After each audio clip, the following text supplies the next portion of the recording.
Hello, everyone. Good morning and welcome to Escape to Nature, where I'm coming to you live from the wonderful Okukuyu waterhole in the Etosha National Park of Namibia. My name is Ralph Kirsten, and I'll be controlling this particular dam camera as well as the Djuma dam camera, which is in the Sabi Sands of the Greater Kruger National Park of South Africa. And I'm not the only one that will be on the show. We'll also have Andrew, who's down in the Amakhala Game Reserve in the Eastern Cape Province of South Africa, as well as Lauren, who's in the Madikwe Game Reserve, that's in the Northwest Province, also in South Africa.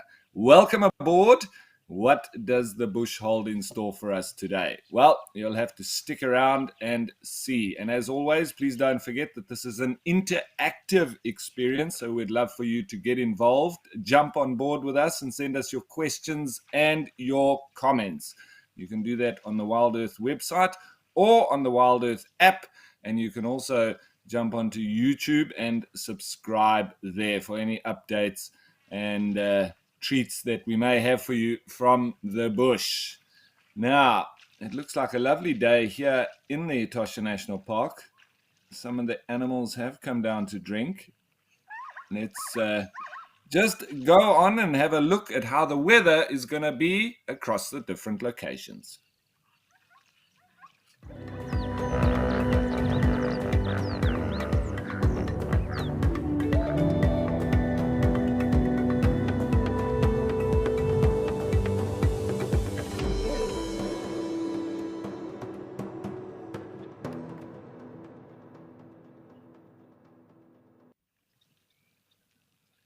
So, of course, with those locations, you're very far different contrasting spots as well as the different weather.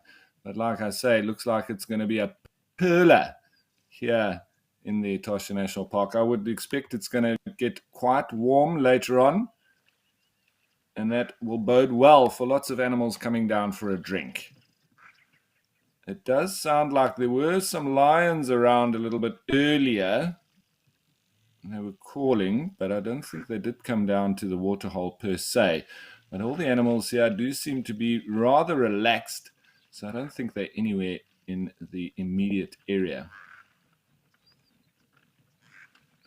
Jackie, welcome aboard with us. Thanks for joining us, and I hope you enjoy the show. Just see these kudu that have come down for a drink.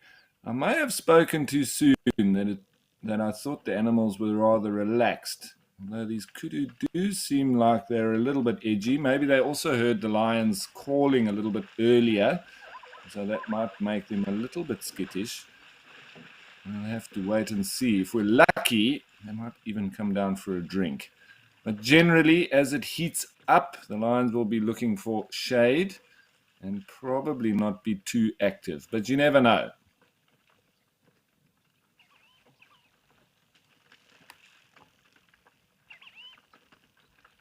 So those kudu having moved off, now we've got some zebra coming into the water itself. Always need to be rather quick, not to zoom in too much, because then we miss some things coming into the waterhole when we're on another area. So it doesn't look like there's much wind for now, and then it does make for beautiful pictures, especially when we have the zebras coming with the reflections on the water.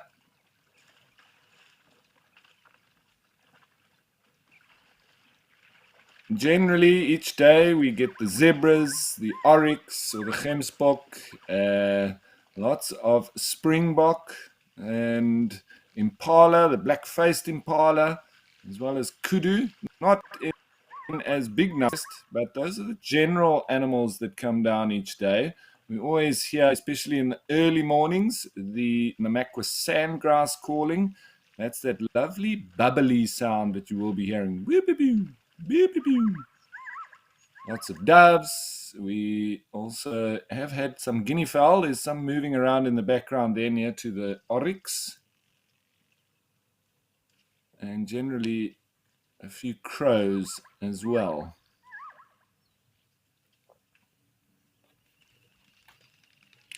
Cameron, that's a good question because you don't generally see the animals going into the water like this at most water holes, especially where you have crocodiles and the danger that lurks. And so, mostly, you will see animals when they go to water holes in different national parks being very scared of edge. However, here in Namibia, in Etosha in particular, there are no crocodiles. So they've realized that they don't need to worry about anything or any danger lurking in this water. And added to that, all the animals come to drink on the edges, but they sort of kick up a lot of mud as they walk in. So I believe that the reason they do like to go into the water is because then it's not as muddy and it tastes better if you go into the water a little bit deeper in. And I think it does help them cool off as well. So it does get very in Etosha at this time of the day. It can be lower 30s heading, So it's nice, I think, for the animals to be able to cool off, have a nice fresh drink. And when they do get a bit skittish, it's mainly for predators such as. That's what they're worried about, but not any crocodile water. There's never been crocodiles here. Maybe back in the times when the Kunene River fed this massive ancient inland sea, I would think there may have crocodiles then, but not in any times or recent times have there been crocodiles here. It's just dry. This is a permanent water hole, but it is artificially fed, so it's kept permanent. Generally, it would have dried up and would have been a seasonal pan. But because they've got now a fence around the Etosha National Park, the animals can't migrate on a massive scale. So it's also in camp where they are here at Okukuyu. This brings a lot of animals to this waterhole, and so it brings a lot of tourism to this waterhole permanent as a result. But it is groundwater that they bring up. And just put it here. And we're heading into the dry season. And so everywhere around Etosha is going to be slowly drying up. And permanent waterholes such as this then do start attracting very big numbers of game, more and more as the season progresses. So, as I mentioned previously, I'm not the only one that is out and about and on the show. Let's go on over to Andrew to say good morning.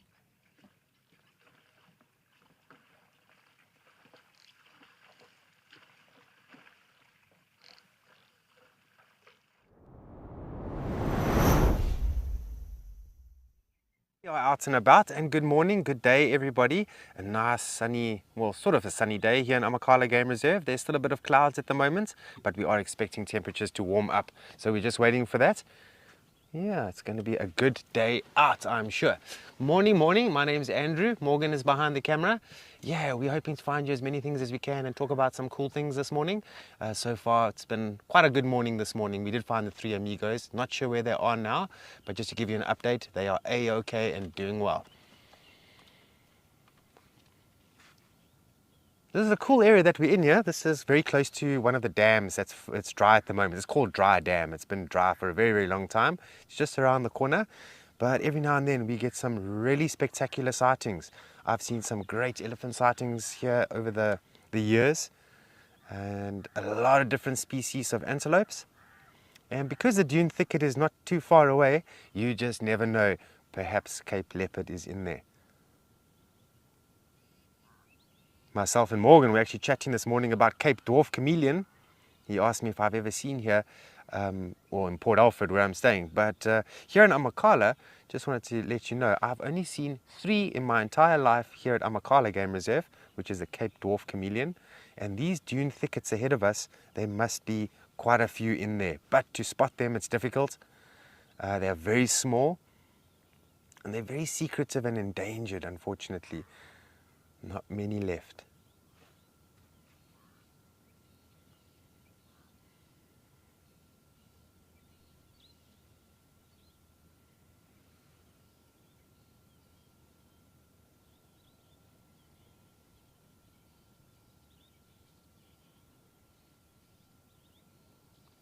I see there's actually quite a bit of crow activity on the reserve this morning. From the western part of the reserve, we saw quite a bit of crows, and just far away in the far distance, I can see a few more flying around. Looks like the Cape crow. So hopefully some raptors will be out and about. We haven't seen jackal buzzard in some time. Myself and Morgan, in the eastern part of Carnarvondale, we saw a gymnogene.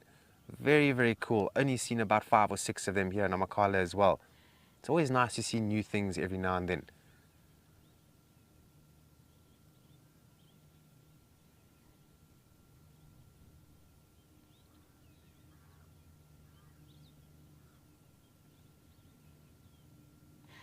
Now, yesterday, down in Homestead, we saw,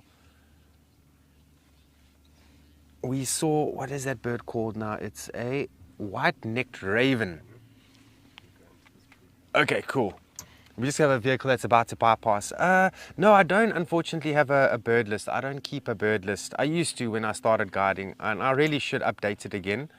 A little bit of homework on my side, I think. But I would imagine my bird list at the moment is probably around 500 or so species of birds. So that's quite nice. But always growing. There's about 900 species in total here in Southern Africa. And I've still got a long way to go.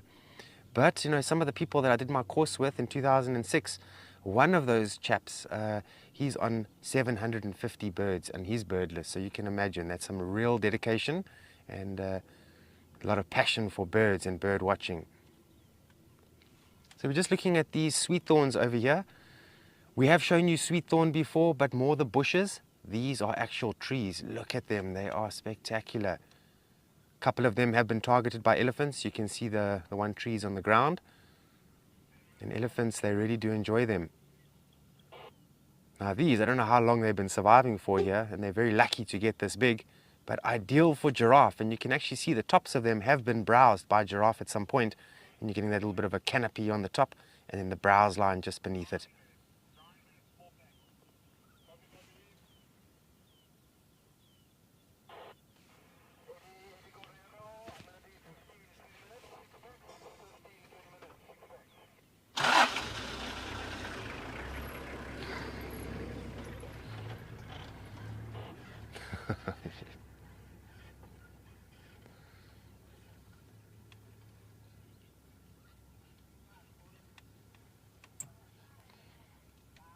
Shame, it's quite comical what just happened now. Our good friend Eric, who's one of the experienced field guides here in Amakhala Game Reserve, he saw us here and he presumed that we were live, which we were. And so he just stopped next to us and he kept quiet and he shrugged his head in his shoulders as if that's going to make less noise. And it's quite funny. And he asked us nicely if he can pass us, which we said, of course, go for it. But he felt shy in doing it because he respects all of your experience. Thanks, Eric. Really appreciate you.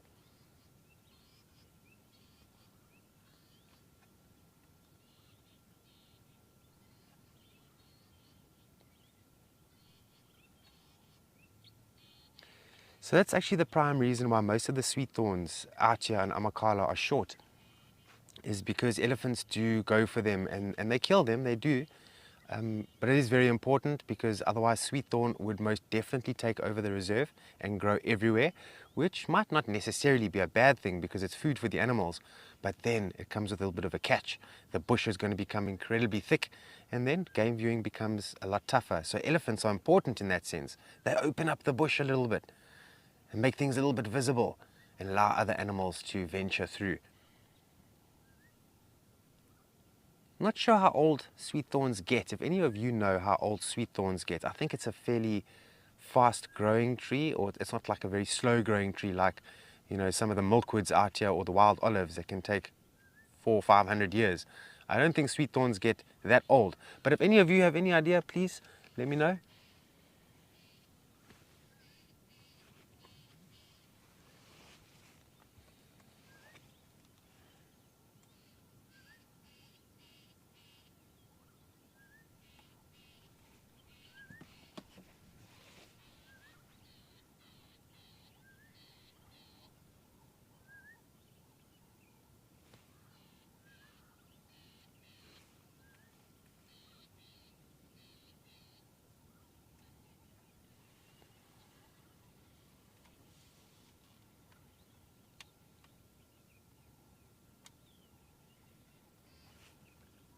I'm just hearing a clicking sound around here. I'm not sure if there's a cardinal woodpecker around. A very small little woodpecker that you very seldomly see.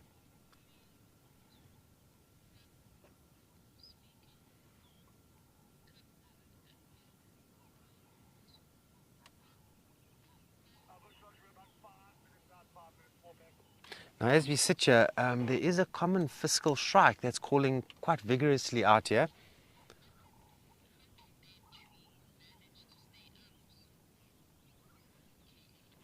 Kelly, that is a very, very good question. Thank you so much for asking that. Now, Kelly, you got to bear in mind that the plants out here in the bush in Africa, they are adapted for elephant damage. So, sometimes when elephants do attack trees and the trees are laying on their sides, as long as that taproot is still connected and the lateral roots, which are more surface roots, are still connected quite well, then the tree actually starts continuing to grow. But of course, it's going to be stunted in a way because now the tree trunk is on its side horizontally, and then all those branches need to grow vertically. So it is quite easy to see when an elephant has attacked a tree and then it grows again. But then, sometimes elephants do feed on the trees and they break a lot of branches off, and that can cause a tree to have sustained far too much stress, and then the tree passes away. For example, perhaps this tree that's still standing upright over here. Now, these dry trees are dead, yes, but it becomes so important for the ecosystem because as those branches slowly start breaking off and landing on the ground, that adds organic matter or soil, nutrients to the soil, and that's very important. But then also birds love dry trees for the reason that they can be territorial. So instead of trying to advertise a territory in a tree where there's a big thick canopy and no other bird can see them, that's no good. So a bird really enjoys to get onto one of these dry trees, maybe even sit right on the very top, call, advertise, let it be known that this is your territory.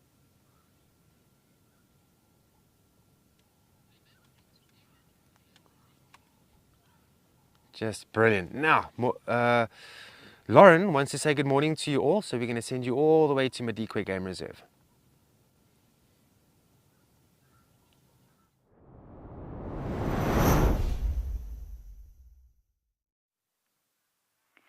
Good morning everyone.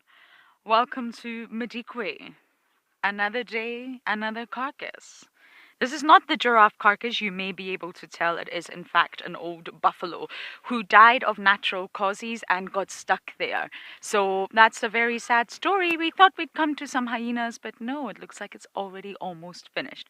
Good morning, my name is Lauren. Rian is on camera, and we're in the season. We're transitioning between summer and winter. It's hot during the day, but there's no rainfall. So this situation is very sad, I'm afraid. The buffalo was found yesterday, and he was obviously trying to wallow and got stuck.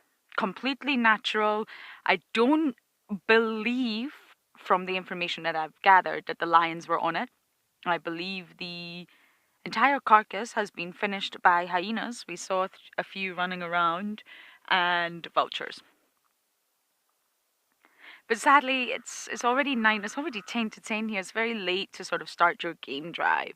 So naturally, it's getting very, very hot, and a lot of the animals that were feeding on it throughout the night probably are finished feeding, and they're full, and they want to be in the shade.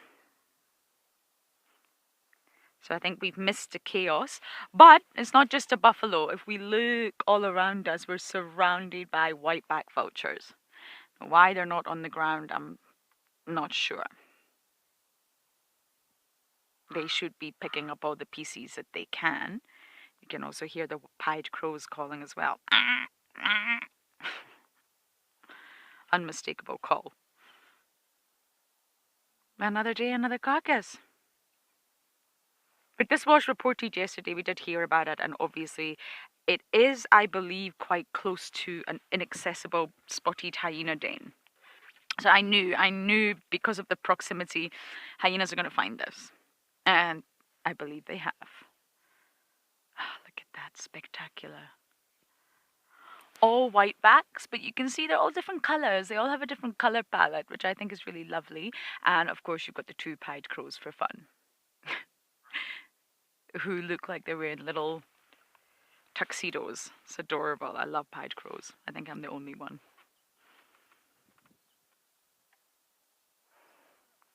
And the smell is not too bad. Rian also looks like he's surviving.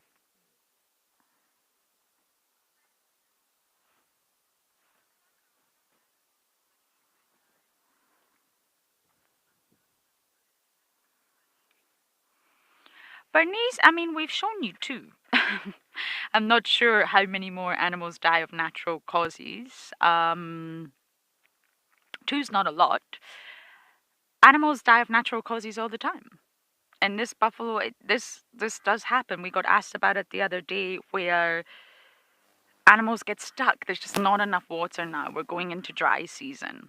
And when it's in that transition phase between being a pan and then running out of water, it becomes very muddy and very sticky. And this buffalo obviously just made the wrong choice to try and wallow and just got stuck. That's quite normal. That happens across the board. The giraffe, we still don't know the story, I'm afraid. We just don't know. This story I do know. The giraffe I don't know. So I wouldn't say that a lot of animals die in Madikwe of natural causes at a higher rate than any other place. Animals will die. And there are more than enough predators in Madikwe. But remember, you're talking about a vast area, nothing like Juma, nothing like Amakala. You're dealing with a huge area, 75,000 hectares thereabouts, and really high populations of animals. Elephants, huge population, around 1,600. Unbelievable amounts of zebra, giraffe. Not so much buffalo, but still. So animals will die, of course, especially when the males have been fighting. But that happens across the board, so there are definitely enough predators in Madikwe. But I am disappointed to come and just see that no one is on the carcass. Naturally, another day spent with hyenas would have been goals.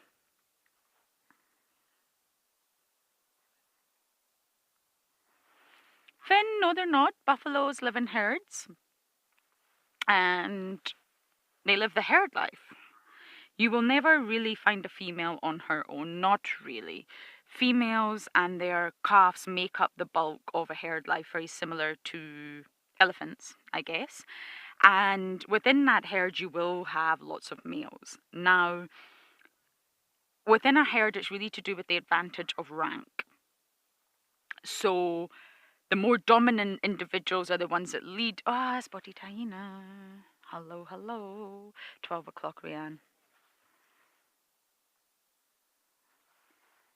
There's a dominance hierarchy within the herd, and the dominant ones will get access to food, and females more so than the non-dominant ones. However, once you reach your reproductive peak, once you've sort of led a life of fighting and clashing and trying to be the big dominant one, you do then become just an old bull that cannot keep up with those young dominant ones anymore. You're old, you're tired, you're sore, your joints ache, your skin hurts, and basically you become a Daga boy. Daga is just a Zulu word for mud, and it just means a muddy boy. And these boys are really quite obvious. They look like they are sore. They look like they're walking in pain. They will have lots of patches of hair missing on their skin. You can just see that they're old. And these boys are very often solitary. They often have skin diseases or battled wounds, and they just want to live a quiet life. And they spend a lot of time wallowing, which I think is what this one had tried to do, because they were probably sore. Oh, this is a youngster. This is a young one. I think the den's very close by. Oh, look at the flies. Oh. So yes, buffalo generally live the herd life, but the males, once they get past their reproductive peak at about 12 years old, they will go to a more solitary life. They may also just sort of hang around with other Daga boys that are also old and also grumpy, but they can live alone. This is a really young hyena.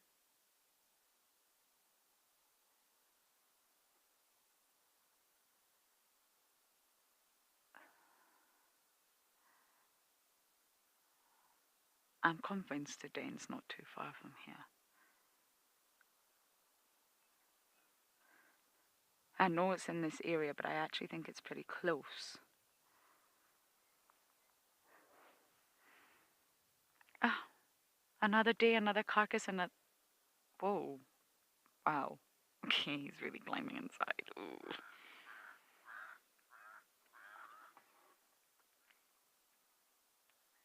Mandy, I know. I don't think it's going to. I think it wants it all. Oh my god. Oh my god. Oh my goodness. Anyway, yes, Mandy, I really hope that it calls us friends. But that's a youngster. That's the one I think we saw running across the road, Ryan. And it's probably been a bit naughty and just deciding to come and get some food. Look how fluffy and small it is. Short little legs, really, really fluffy body. It's a sign of a youngster. Old enough to obviously be leaving the den, but clearly just wanted more food for itself.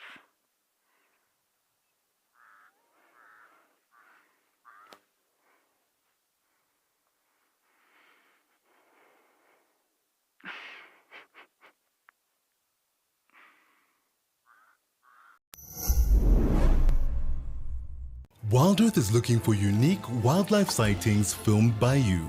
They can be old or new, from anywhere in the world, and filmed on a camera or on your phone.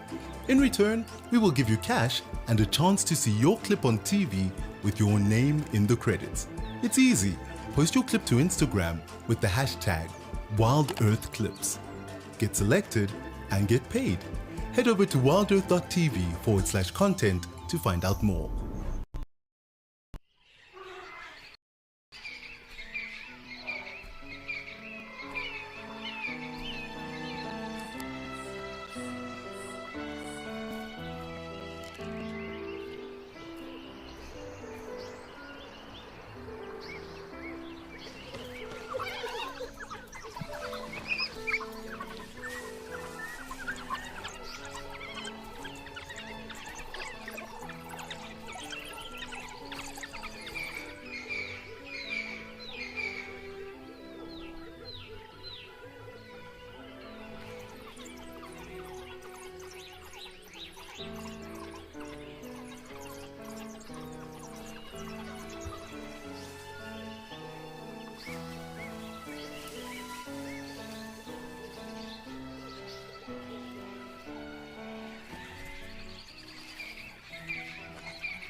If this carcass really has been vacated by the spotties and they're sort of done and not interested, it really is a time for the brownies.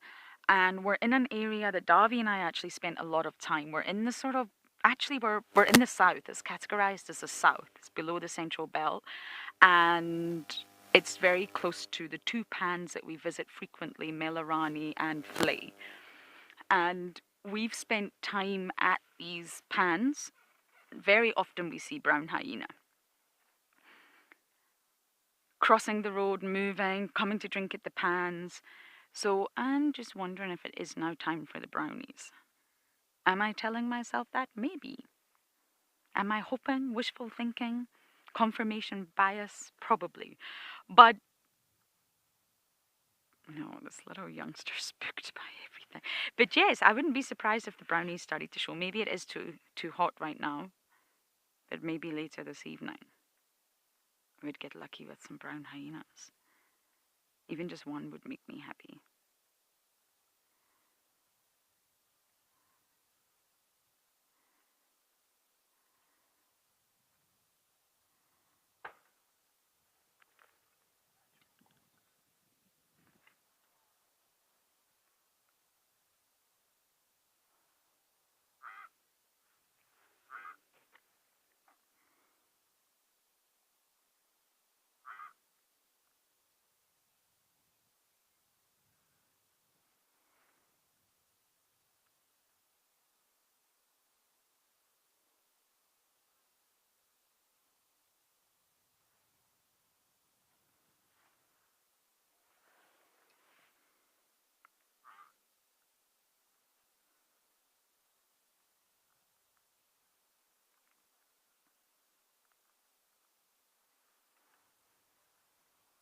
The grass is so long here, it's not open.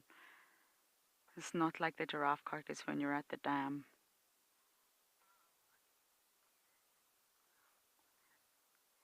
Kathy, honestly, I can't smell a thing. And Rian hasn't begged me for tiger balm yet, so I don't think he's bothered either. We must be upwind.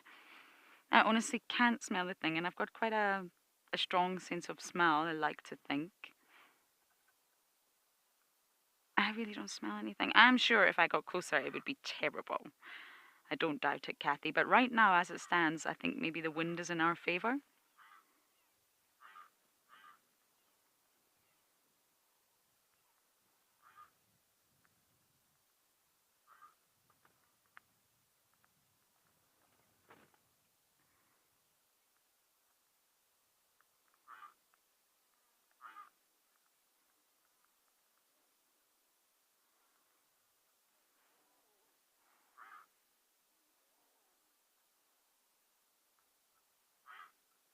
And it looks to us like there's not much left, but I'm sure this youngster can benefit from just gnawing on the skin and not the hair part of the skin, not the external part of the epidermis, but the under part will be fleshy. It will have subcutaneous fat. There sort of will be elements that he can chew on, and there will be bits of meat. Okay, not a lot, but this is a very young hyena. And there will be some bones to gnaw through, get those jaws in action. I mean, the jaws of a hyena really don't spring into action literally until about 2 years. They don't have that strong bite force that a hyena has before 2 years old. Of course, it takes time to develop those muscles or your skull to grow. But this is going to benefit this little one. Cute, his tiny little short legs. The pied crows are non-stop. It's getting spooked by every bird that flies overhead. It's just a pied crow, honey. You need to get used to them. They will often be where you are.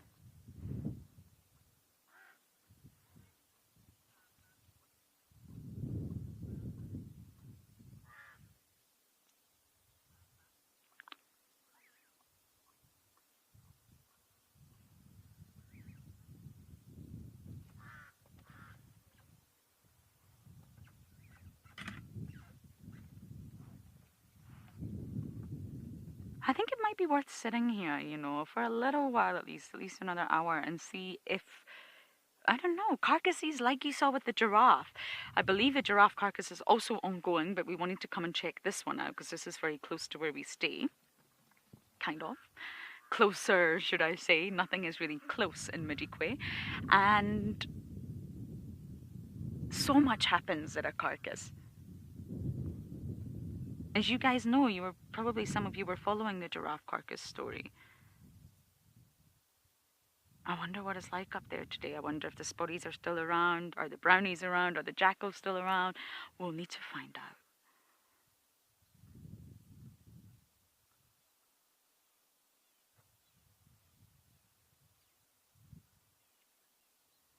Oh, you are just the cutest thing.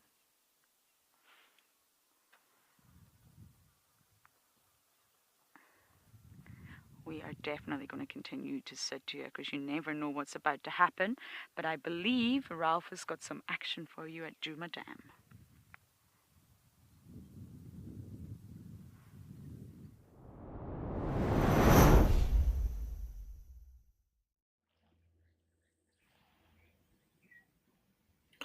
So we've switched cameras now from Okukuyu to the Djuma Dam cam, and got a nice, lovely group of nyala that have come down feeding next to the waterhole itself. And I'm being assisted by the zoomies who know the controls here very well. So they help me with moving this camera around. And it's nice teamwork that we have going on. But a couple of males, there's one adult and one youngster on the right there, and then the rest all females. I think this male will probably tolerate the young, a bit older, and he'll be pushed out. But earlier there was a water mongoose running around just on the banks as well, disappeared off. But nice to see these nyala coming through. We often see them on that side feeding there, and you'll see as they continue on to the left, they get better and better grazing as they go along there. So they really enjoy it on that side. The hippos in about as well. You may hear them at some stage. And as we follow these nyala to the left, that's where the hippos are hanging out. It seems it's Dewey with a female and two youngsters. So a nice little pod of hippos.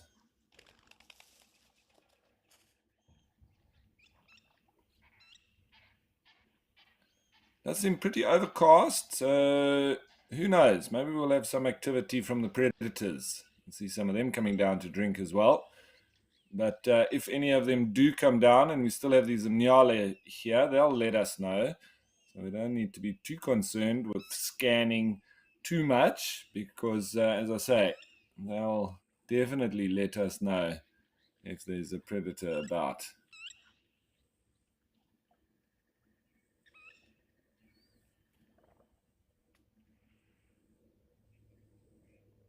Anna Marie, and to you too. Great to see you're on board with us. Lovely to have you.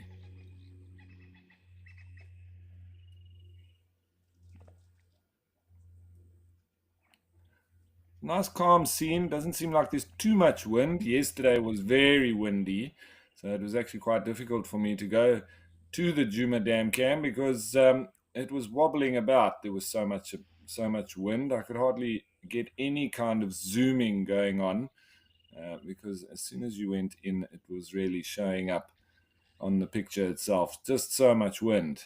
Whereas today, it looks a little bit calmer. Who knows? It might still pick up, but for now, it's quite nice.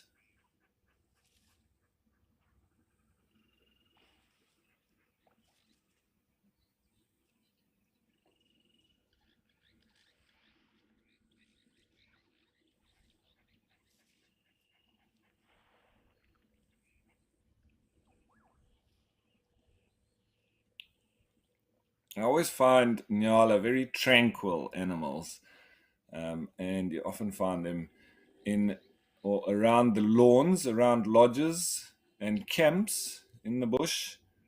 And one of the animals that do hang around towards squirrels, depends where you are. But nyala, one of the antelope that they don't get too scared by humans, especially in and around those lodge environments or camps. They like to come and feed on the lovely lush grass. And they also use that as a way to hide from predators. We often used to, when I was looking after a camp not too far from here, actually, and we always used to know when the lions were around because the nyala would be in a bunch inside the camp itself. And then we used to go looking and generally find the lions very close. So they also used to know that being in the camp would maybe have some level of security or safety.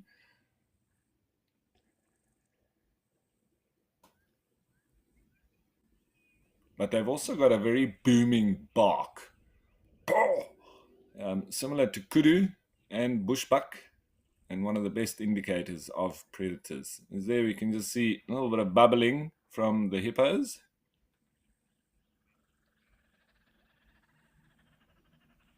As they come up to breathe. Looks like the two in the middle are the youngsters.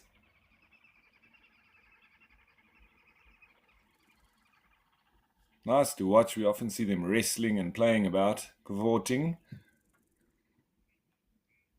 But I'm sure they've had a long night, so often quite tired now during the day and normally resting up. But they do have these bouts of wrestling, especially with these youngsters.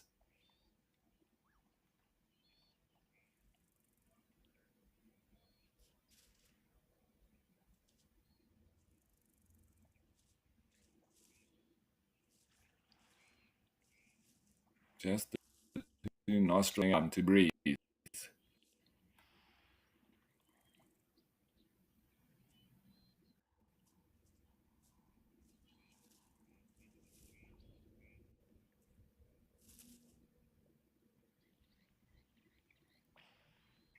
So generally, this is the kind of sightings you do have with hippos. It's kind of like seeing lions on a hot day. They'll be lying and sleeping, and not very active sightings generally. And it can be quite similar with hippos during the day when they're in the water. They're just coming up and down to breathe. Every now and then they may give off a call, but for the most part, they're just relaxing and sleeping, when the majority of the activity would be at night, coming out to feed and graze. And they can walk long distances. So you can understand why they may be a bit tired.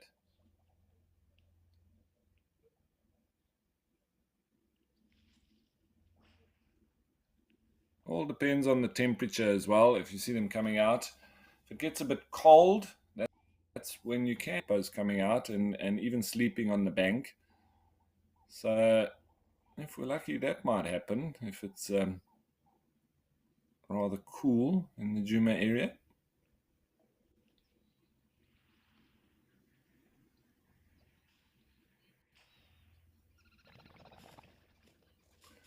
So Lenny, yeah, we'll have a look. We have checked there already. I think they might be out and about for now, but we'll definitely go there at some stage and just double check, see if they're back.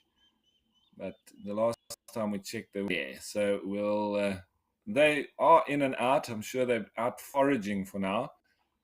And we'll have a check in.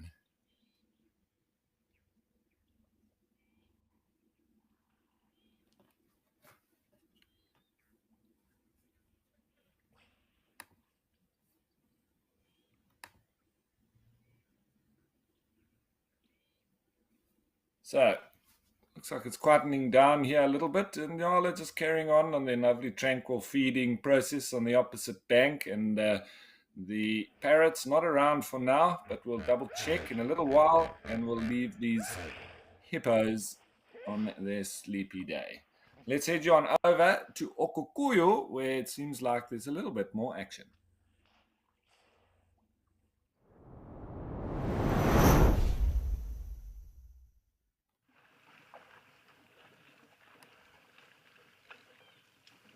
Right, so as I said, there's a lot more as well. It's probably going to get a lot hotter than it is in the Djuma area, as I know this place very well. When it's open and clear like this with not much wind, it's generally going to be rather hot, and so it does bring the animals down to drink. Look at that, lots of zebra, quite a few springbok. There's lots of milling about in the background, mostly from the oryx and the gemsbok.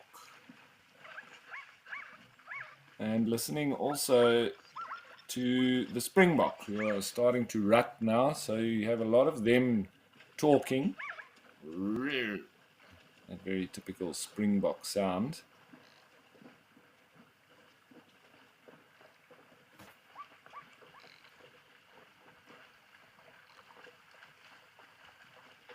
Constantly hear the movement of the water as well as the animals go in. They have a drink and a bit of a swim/wallow. few clouds around. They do seem to have gotten a bit closer. So I wonder if they're in slightly from the west.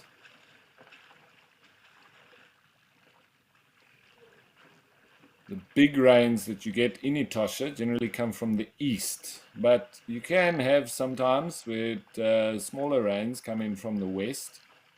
It gets pushed around a bit like that.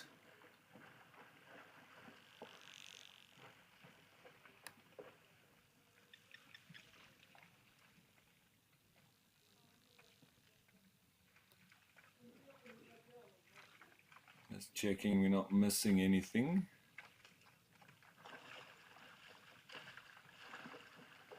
Often animals under the shade of this big camel thorn.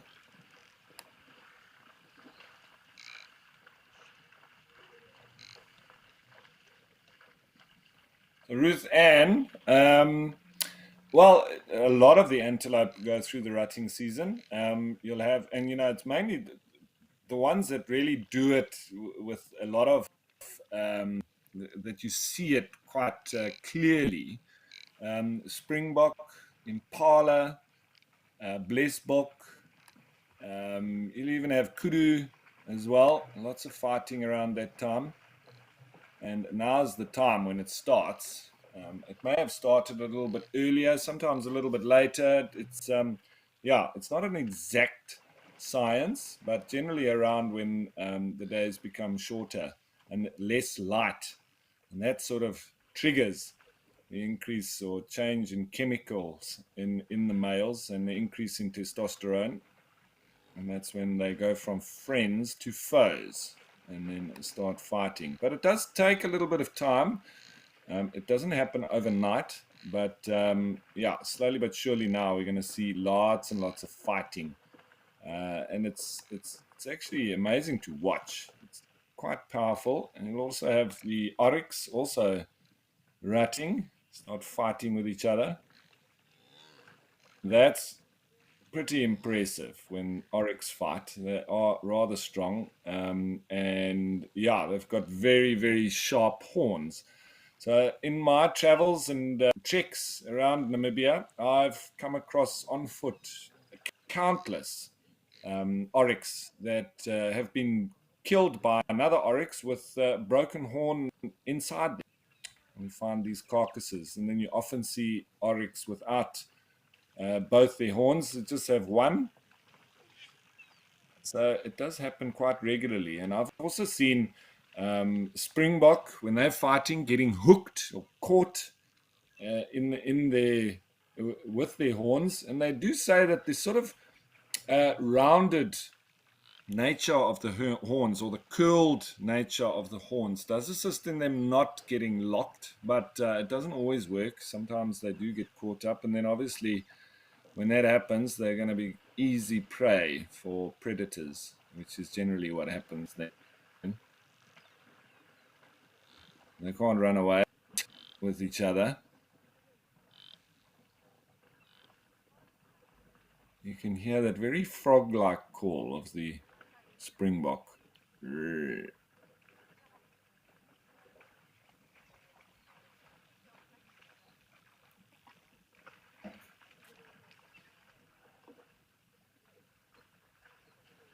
So Zoe, well, when the oryx are being chased by predators, generally it's going to be from behind. So they're very good at sort of stabbing backwards with their horns. So if a lion had to grab an oryx, which I've seen many times as well, as prey, but the lion's got to stay right hidden on that rump area, right behind the tail, grabbing just over there. Otherwise, it can get stabbed by those horns, and they're very, very good and adept at, and they're very accurate with those horns as well. So you need to be careful. When they fight with each other, obviously they put their head down, and it pushes the horns forward. So it's quite similar with kudu as well. They also, seemingly grow backwards if they stand upright. But you watch kudu when they jump through the bush, they raise their chin and it pushes their horns back almost square on top of their back, so that doesn't get hooked on branches and things when they're running through thick bush. But they can also use that to defend themselves as well as fighting with other males. And we've seen some amazing fights between kudu too. It's very impressive, the cracking sound that they make when they charge into each other and then fight with those horns. So it is rather impressive weapons that they do have. And I would have to say that the two most impressive are kudu and Gemsbok or oryx. Yeah, the crow's calling now too.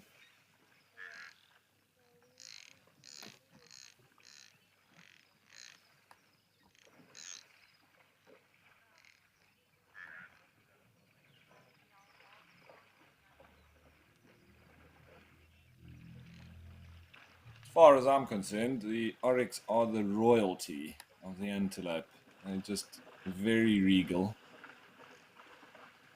Like something has spooky.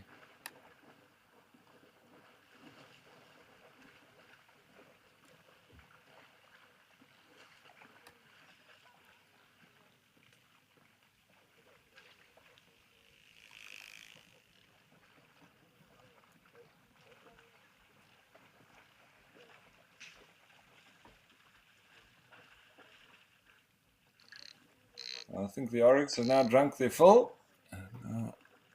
Still lots and lots of zebra.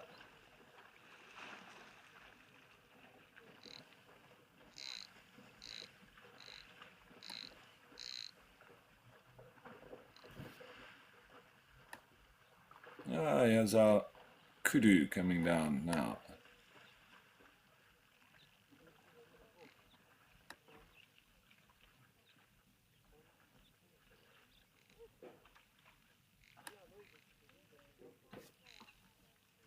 Couple of bulls in amongst them, looks like.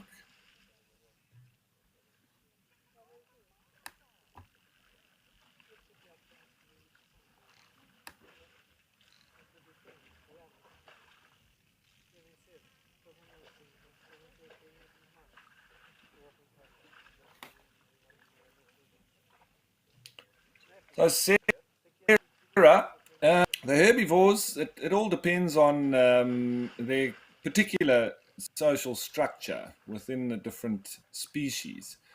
So if you look at, if we start with elephants, being probably the largest of all the herbivores, they'll maintain a breeding herd. And so that's the females with their calves, and they'll stay together like that. Very gregarious animal, very sociable, and it's babies and etc. that sort of add to the group. But the females generally remain with that group, and then the younger males, as soon as they start becoming boisterous, then they get pushed out by the females, and then they live a more solitary life where the breeding herd stays together. And then the males, they'll be on their own, and when they go into must, also an increase in testosterone, but that's more of a regular occurrence with the males. Elephants, per se, they don't really have a rutting season. They have it on a more regular occurring period. So it can be once a month or so that the males will then come into must, increase in testosterone, drive them to go and look at females and for mating. But obviously it will take them quite a long time to actually get mating rights, because they'll have to fight with the other males. And in the first few years of them coming into must and being sexually mature, they won't have rights. They'll be pushed off by the other big dominant bulls. Eventually, they'll be challenging for mating rights, and they'll be big enough, experienced enough, and they'll be able to fight and win, their right to mate with females. When we look at the antelope per se, whether or not they're territorial, the territorial ones, the males, when they become mature, they'll sort of establish themselves in a territory market, and then they will attempt to keep females within that said territory. And the more dominant males you have, the better the area that they will then be able to have their territories in. And that will then mean that more females will come into that area, and they'll be able to keep them there as well. And so sometimes you can with the territorial males, even if you look at the wildebeest, which are territorial, though, the more dominant a bull is, the bigger area he'll be able to have as his territory, and the more females he'll be able to keep within that. But he'll always be challenged by younger males, and eventually the good areas will be dominated by males in their prime. As they get older, they'll be pushed out of that area, and then they'll go and get themselves a territory which is not so productive, and so he won't get himself as many females, but remaining territorial. The older bulls with the wildebeest generally start becoming solitary, but they maintain that territory wherever they are, and they won't really have females coming in there because it's not such a productive area. When you go into the likes of zebra, who are not territorial, they sort of, the stallions, they will also fight for mating rights and dominance, but then it's a mobile grouping with that. So they will then get themselves a harem of females and keep them within that harem. Wherever they go, they'll keep that 5 to 15 or so females and youngsters within that harem, and then other males will fight to try and sort of lure some of the females into their harem. So there it just becomes a mobile fight between males, and then fighting for more females to keep them within the harem. And so it all depends whether they're territorial or not. Which then methods will be applied in terms of keeping either a harem or a territory, and then the females and the mating rights that come with it. But all very species specific.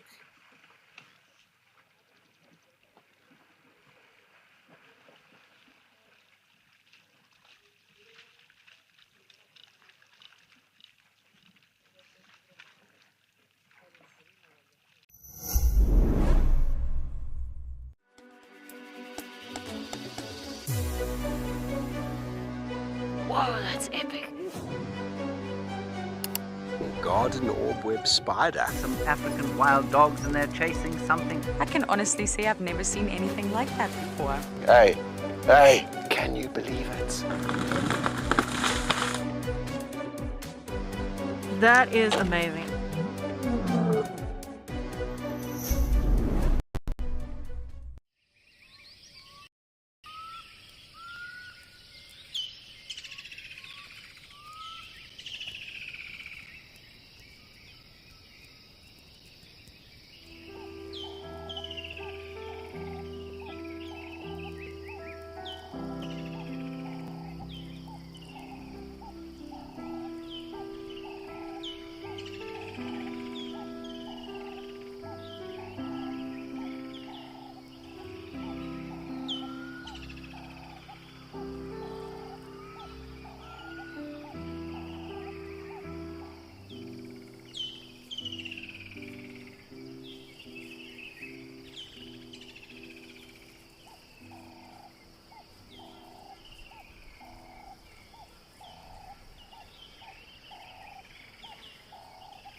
Lots and lots of springbok with those beautiful kudu bulls in the background there.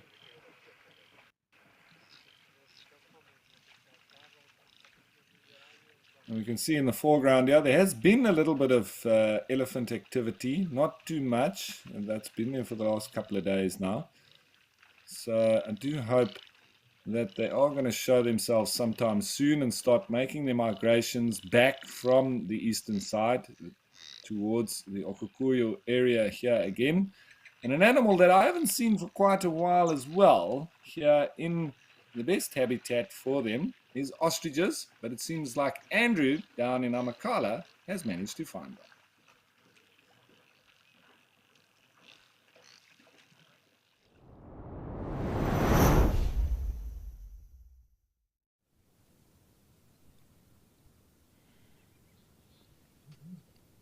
Thanks very much, Ralph. And yeah, we see ostriches quite frequently out here in Amakhala, and they're definitely doing extremely well out here.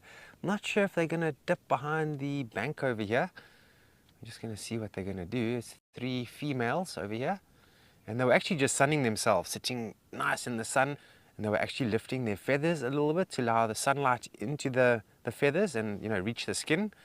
And then they were, all 3 of them were grooming at the same time, and it was quite nice to watch that. They seem to be a little bit shy now.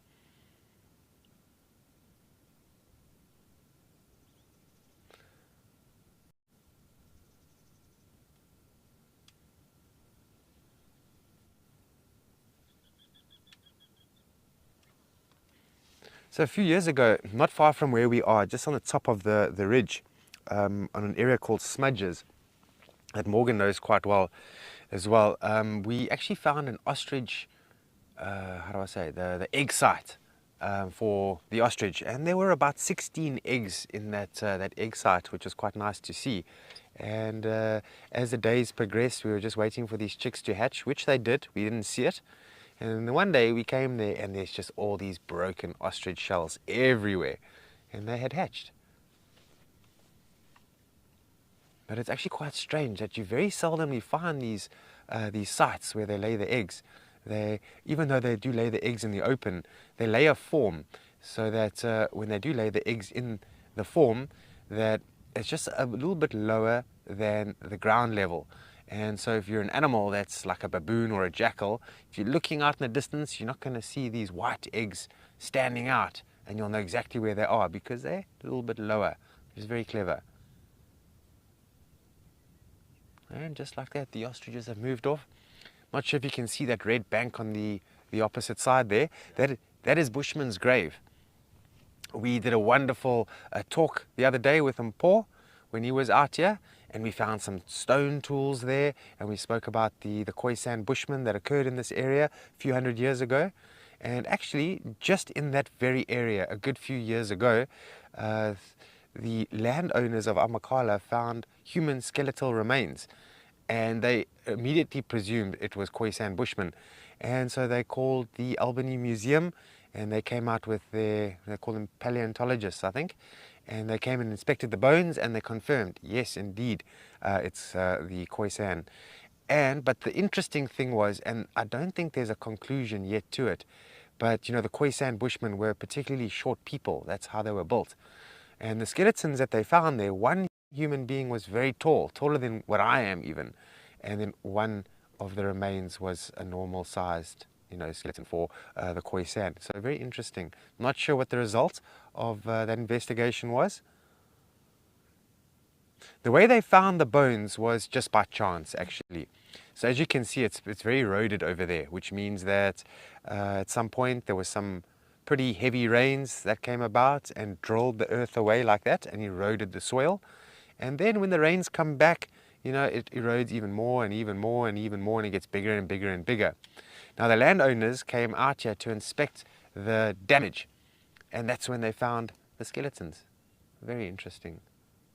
Now Lauren has managed to find some elephants at Madikwe Game Reserve, so let's head off to the Northwest Province.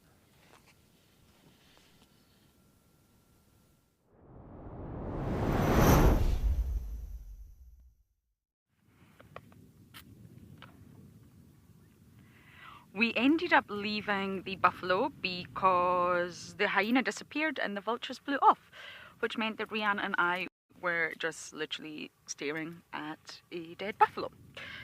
And no one really wants that.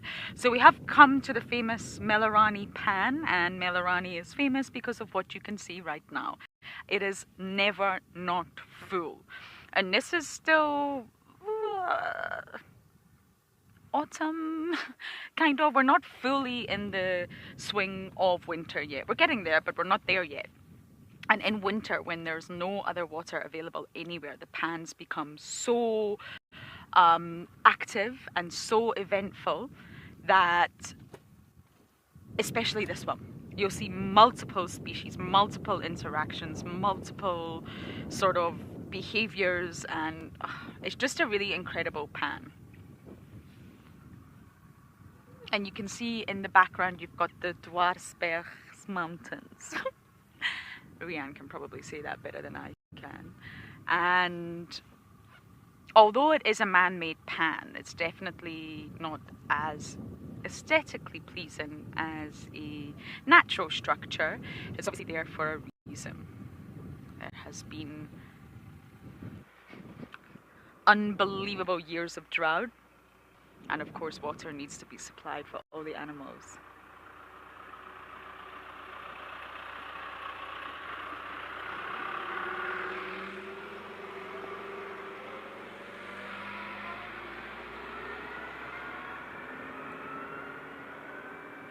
But this is actually where we had the 2 young male lions the other day, if you were watching. So predators will come here as well. We've had brown hyena here before. And then of course you get the usual suspects. The elephants love to dominate waterholes. And that's exactly what they're doing.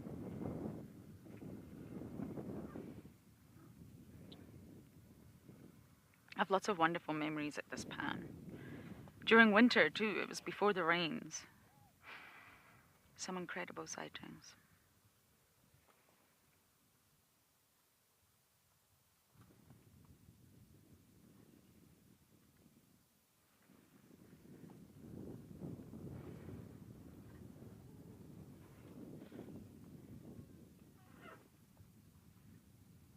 But at least we got to see one spotted hyena, I must say. It wasn't quite the carcass sighting that I was hoping for, but it obviously all happened throughout the night.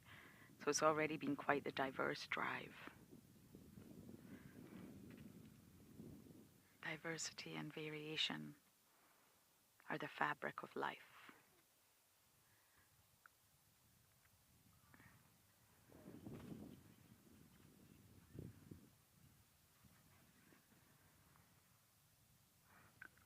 Handsy boy, I can't comment on Pridelands, I'm afraid. I've never been. I don't actually know the total number of elephants there, but definitely Madikwe, I can vouch for that. 1,600 Ellies. That number will obviously change, but that's a sort of ballpark figure. That is a lot of elephants.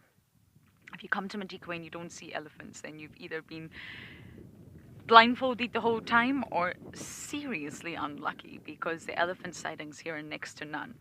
And last year we used to spend a lot of time at Jamala Dam, and it gave us the best elephant sightings I have ever seen in my entire life.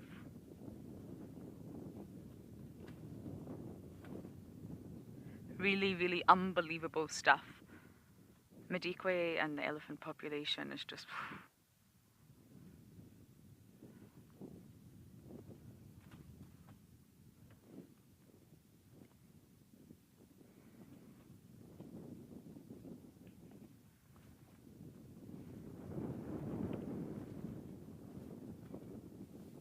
Summer is great in Madikwe, of course it is. It becomes green and lush, and butterflies are dancing, and it's beautiful. All these gorgeous flowers pop out. But winter, it's another story here. I guess as anywhere during the dry season. Elephants are restricted to what waterholes they can go to. Most animals are. It becomes very dry, quite barren, open. It's a very different place in winter.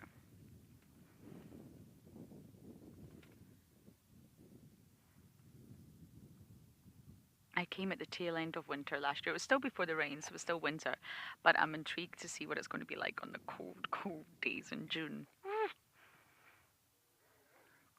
I need to get my thermals ready.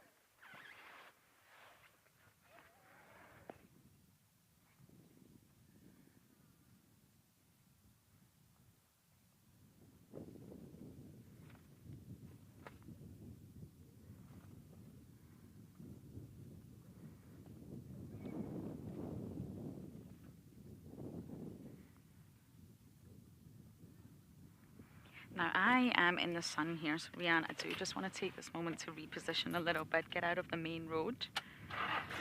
We had a vehicle behind us earlier, so I haven't positioned too well. So if you just bear with me, we're not leaving. Such a wonderful sight to see.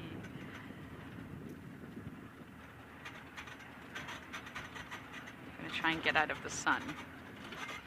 Otherwise I will turn into a wrinkly old handbag. How's this? And no one wants that.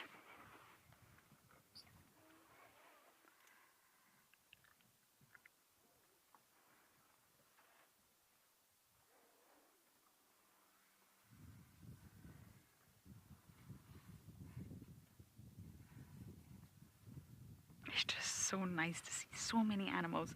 We have got wildebeest here just over to the right, and we've got a zebra. Impala are off in the background, but I'm sure as the afternoon goes on, it's going to get a lot hotter, and the demand for water is going to get a lot higher.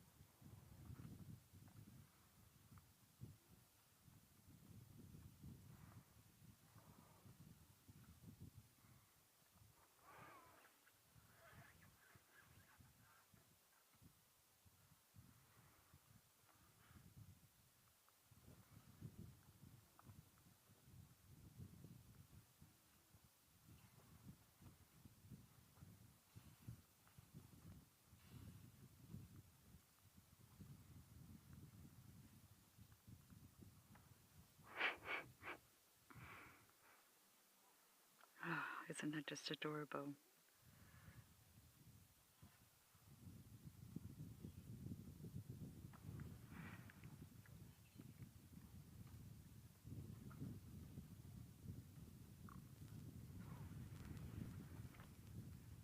There's just always so much happening in moments like this. I never know where to look.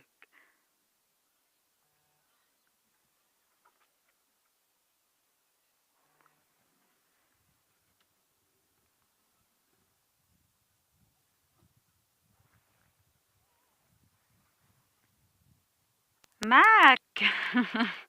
The good old question. They are cooling themselves down. Elephants don't have sweat glands like we do. They have really large bodies, and of course they're completely exposed to the heat. They need to have a method of losing heat, and how they do that is use their ears. So the ears pretty much function as a very, very large air conditioning unit. And if you notice, if you watch them when it's cold, you'll see that they're not flapping at all. It's very obvious that they start to do it when they get hot. And it's a very, very effective sort of system, if you think about it, because if we're able to just go a little bit closer to an elephant's ear, it's very, very thin. Very, very thin skin compared to the other skin. And it's basically a really vast network of capillaries and arteries, basically. And it's just very efficient at getting rid of heat. If you think of the rest of the skin on the body, it's about 4 centimeters thick, whereas on the ears it goes very, very thin. And they can reach up to 2 meters wide, in length, sorry. Not obviously the smallest of elephants, but the big bulls, the ears can go up to 2 meters long. and they constitute about 20% of the elephant's surface area. So for all of these reasons that I'm giving you, and including that extensive vascular system, the ears about 75% of the heat loss of the animal. That's a lot. That's 3/4, obviously. So it's a really, really effective system for them to lose heat.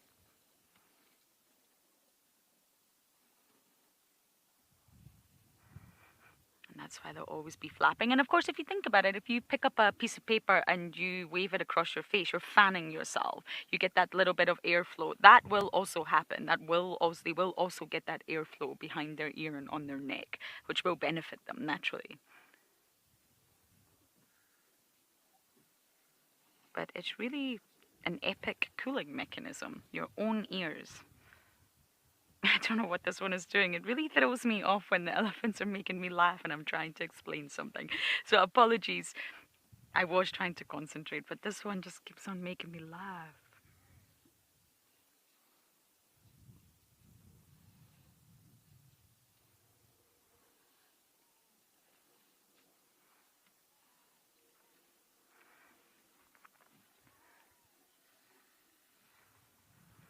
Lenny, of course I will for you. I'm going to bring it up on my map just to make sure I've got the correct spelling. Okay, so it's Melorani, Melorane, Melorani, Melorani Pan. And it's just, I just love it here. I love the view that you are getting, the backdrop. You're facing the south. We don't tend to spend too much time in the south. I mean, we're not in the deep south, but we're still in the south. And just animals just come out of everywhere. I've really had lots of different sightings here.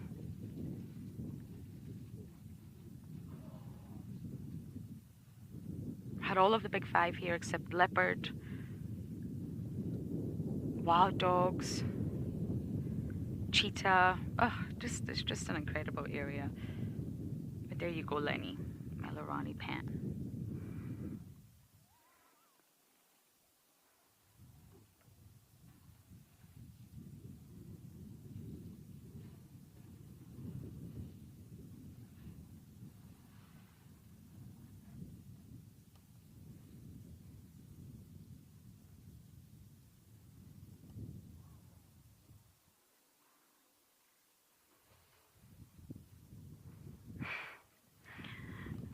That one going right in. I don't think the elephants realize you're not really supposed to get in this one. You're just supposed to drink from the side. But some of them just go right on in.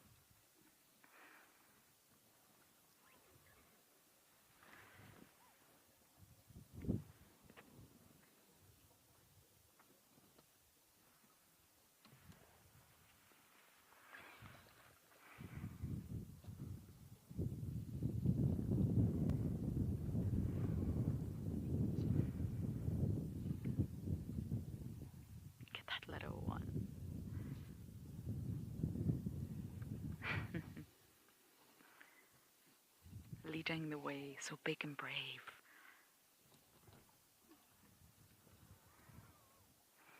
We have got a huge bull coming in on the left, Rian.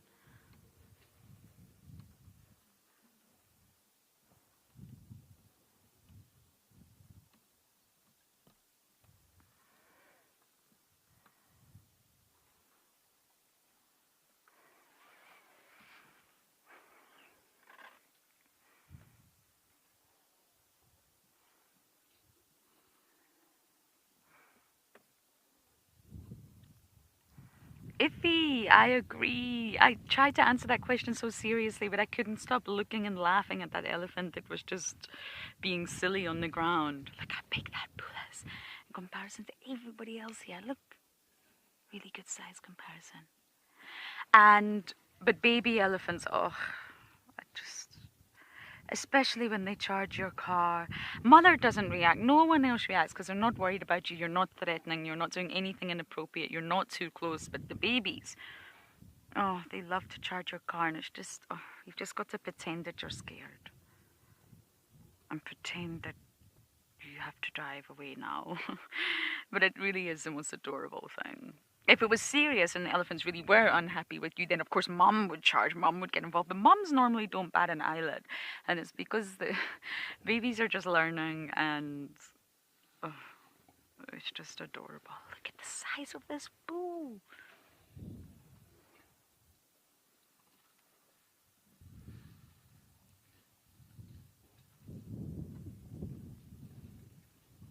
A lot of people ask about the sex difference and between males and females, and honestly, a fully grown bull, you could not mistake it. Yes, the genitalia is a bit complicated in elephants. It's difficult to tell just by looking at genitalia, but honestly, you could not mistake that Ellie that just came in for anything else other than a huge bull.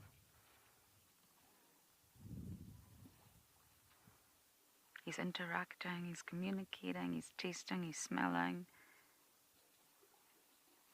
Maybe he knows his herd, or maybe he's looking for a female to mate with.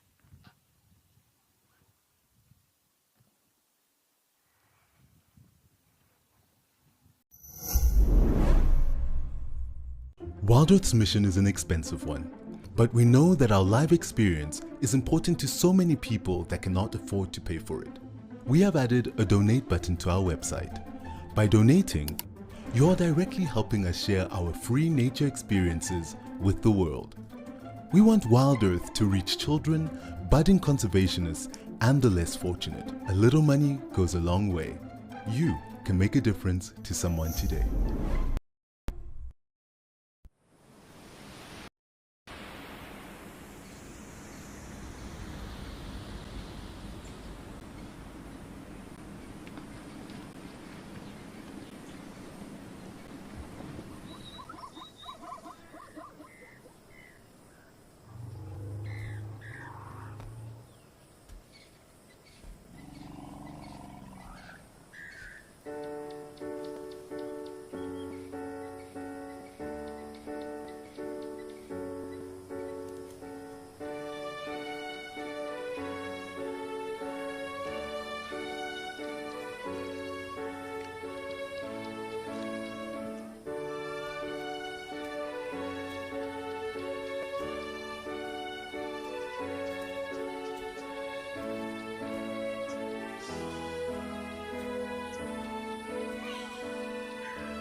You know, to actually sit and analyze what's going on is almost impossible.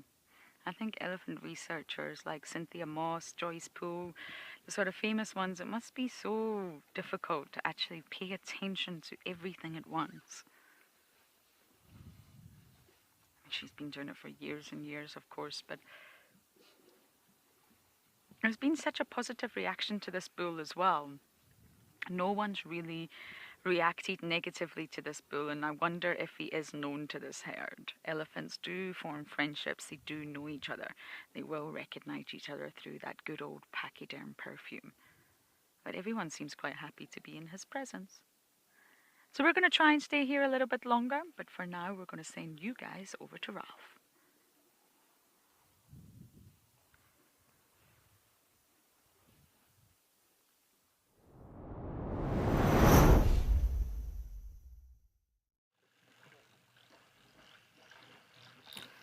Thank you, Lauren. It seems like that's quite a busy waterhole there with those elephants, as it is here. 100 elephants, but lots and lots of other animals here. And there's all the sounds to go with it. So let's just have a listen and get the real feel of what it's like to be here in person.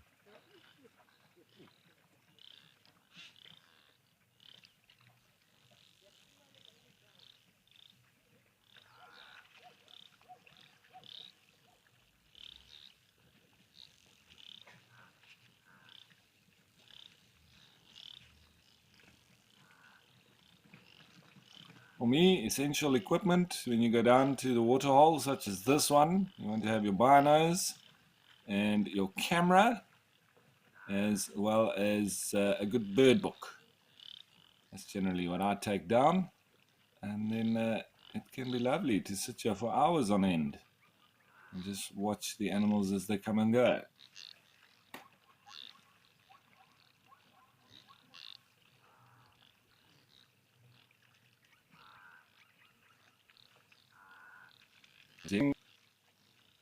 Springbok, crows.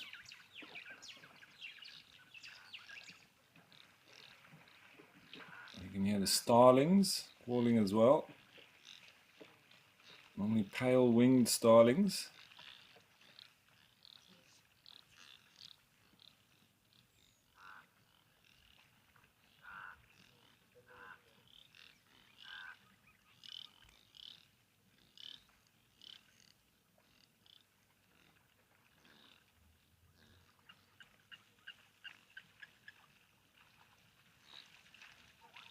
And the blacksmith lapwing.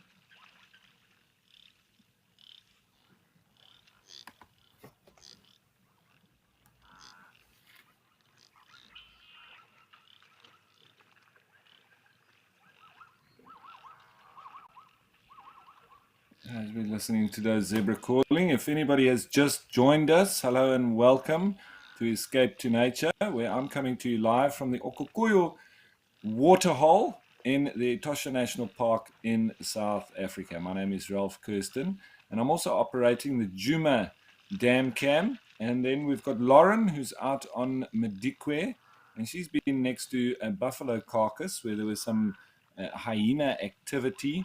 And then she's moved on to another waterhole where there's lots and lots of elephants.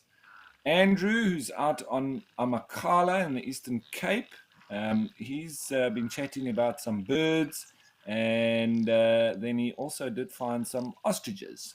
And so we'll wait and see what he finds us next.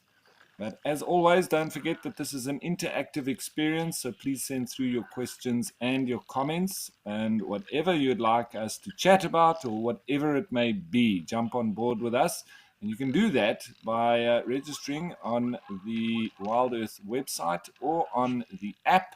And also don't forget to subscribe on the YouTube channel.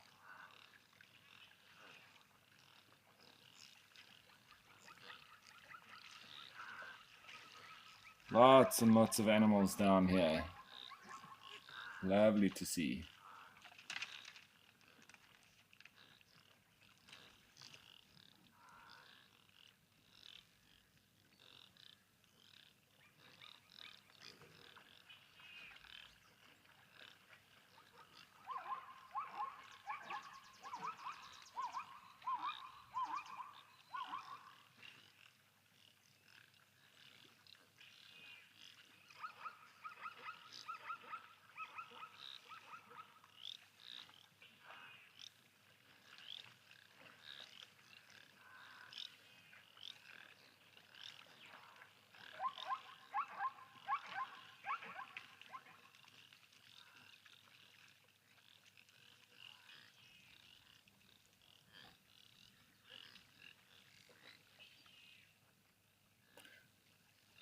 So, as I was saying, you will notice a lot of animals go into the middle of this water.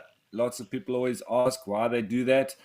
And here in the Etosha National Park, there's not enough permanent water for there to be crocodiles.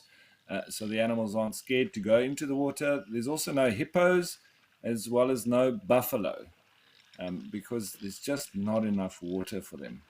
So we get more so the real specially adapted animals to desert environments or water scarce environments, particularly as we see here, lots and lots of springbok and gemsbok as well.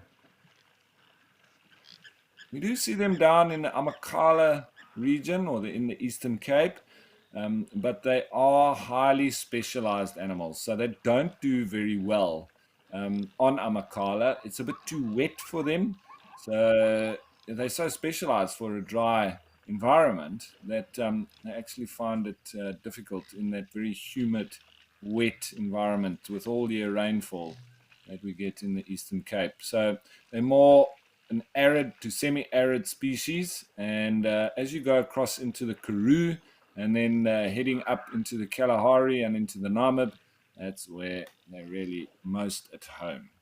That's why we find them in very large numbers here in Namibia.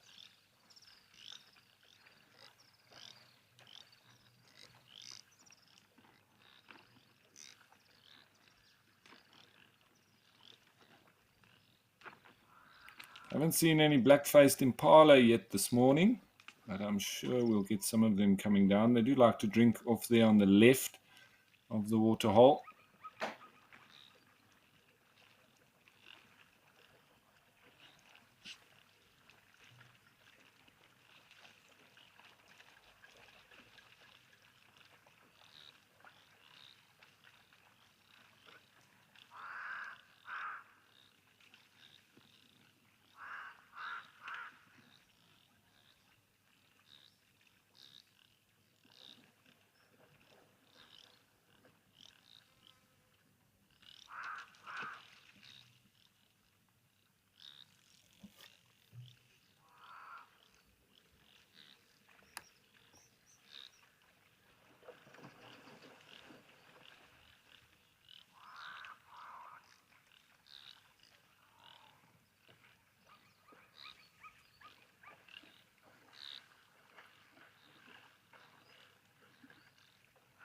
You see, the oryx really like going into the middle.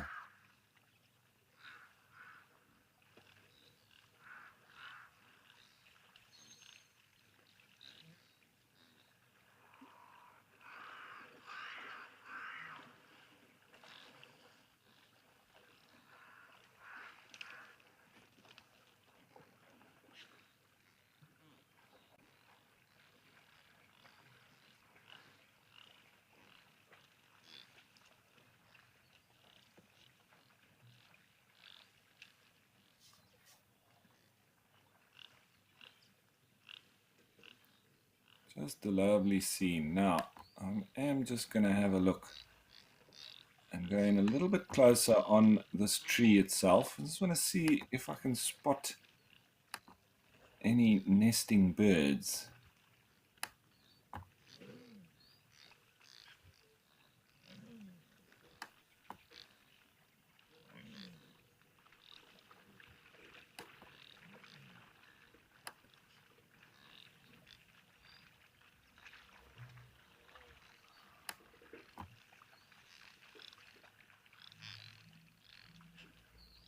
Quite difficult to see through the branches, but sort of on the left there was where there used to be a Vero's eagle owl nest. Almost in the middle of your screen, but near to that fork. I don't see anything now. Just going a little bit more.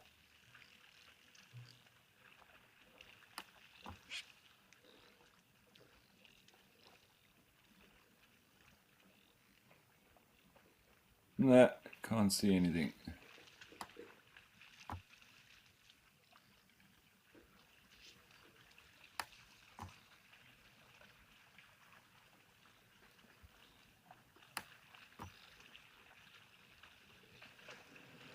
Righty, so you can just see there on the left as well, you just see the kind of protective structure that is here at the waterhole with that diagonal fence, and then there's a wall. And previously, there didn't used to be that fence. There was just a wall. but there was a bit of an unsavory occurrence where there was a German tourist that was here watching the waterhole at night, and he slept on one of the benches, and he got picked off by lions.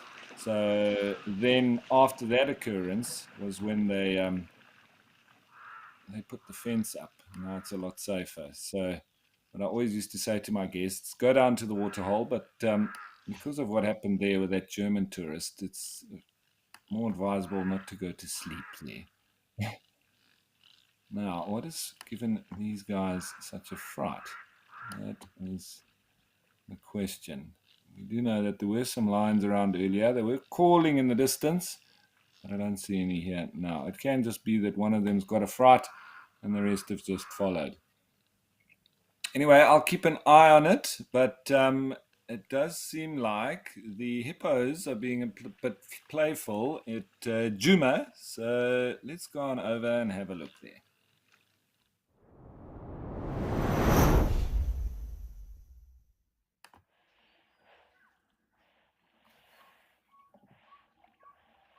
So a little bit more activity here. Nice to see when hippos are active. It's always lovely to watch. Oh wow, 1, 2, 3, 4, 5, 6 hippos now. So there's more than I thought.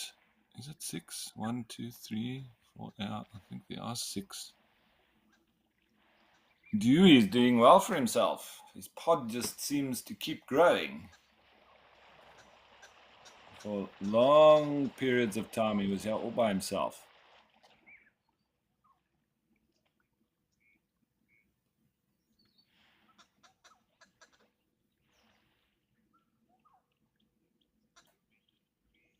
I wish we could see under the water and what they're doing.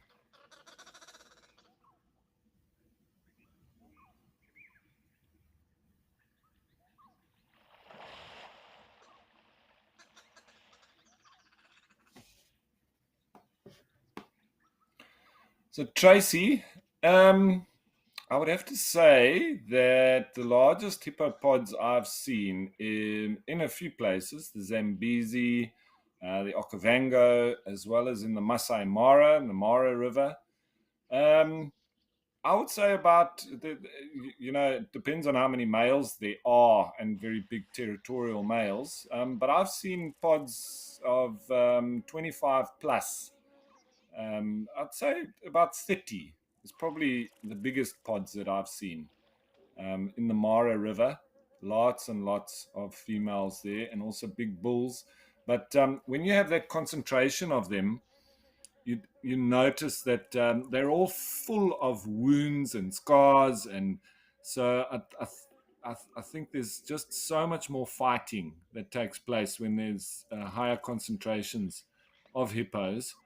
So not always great to see because, as I say, they fight a lot, and you can see these open wounds that they have, and it can't be nice for them.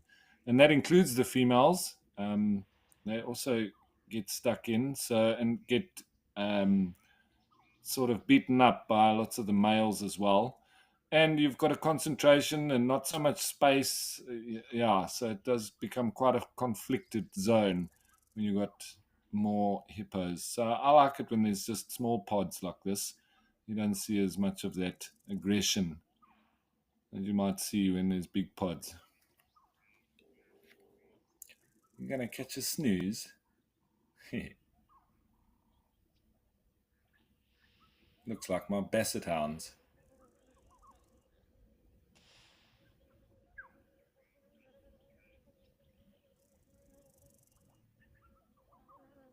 You see lots of fish around them as well. As they move around, they do kick up the dirt. And with that, lots of little insects and larvae and all sorts that's in the mud. So the fish then start to feed. As well as when they drop their dung, they do it a lot in the water too.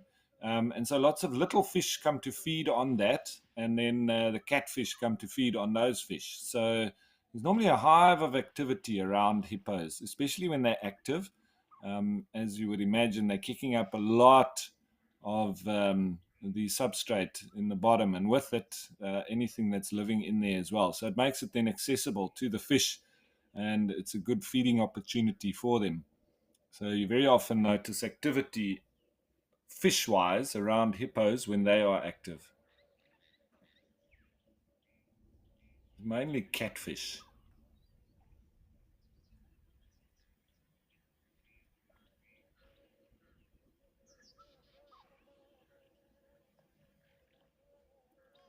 The sharp-toothed catfish that we get here, Clarius gariepinus. And they get massive. They can get up to, 30, 40 kilograms. But in a small pond like this, probably your biggest would be about 5 kilograms or so. But it all depends on how much food they have and how long the water remains. A few years ago, this was completely dry. So it's only been a matter of a few years for them to allow that kind of growth. Some of them may have remained dormant in the mud over that dry spells, and then would have returned when the water returned. And some would have been transported by birds because they lay these long, stringy lines of eggs, similar to frogs, but and it does stick to the birds, the waders, the birds' legs, and then they can transport them between different water reservoirs. And so that's how you often, people will often think, jeepers, how did the fish get here? This dam was dry, a few months ago, and then when it fills up, suddenly there's fish. It's some will have been dormant in the mud, and some will have been transported in their egg phase by birds.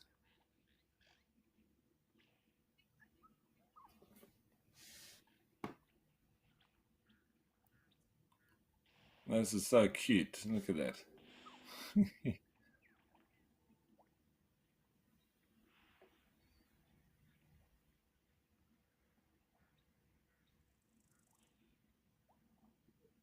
Hippos are highly intelligent animals.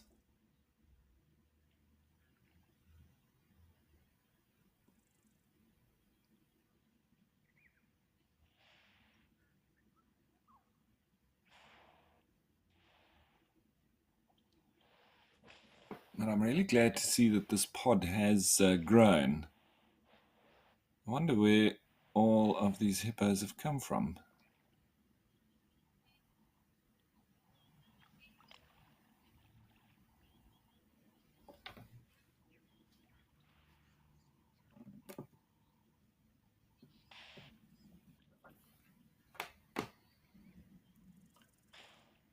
This one young hippo seems to be the star of the show. As I say that, off he goes. It's fallen off the side of, I think it's Dewey that it's been on top of, either that or one of the females. Looks like he wants to do it again.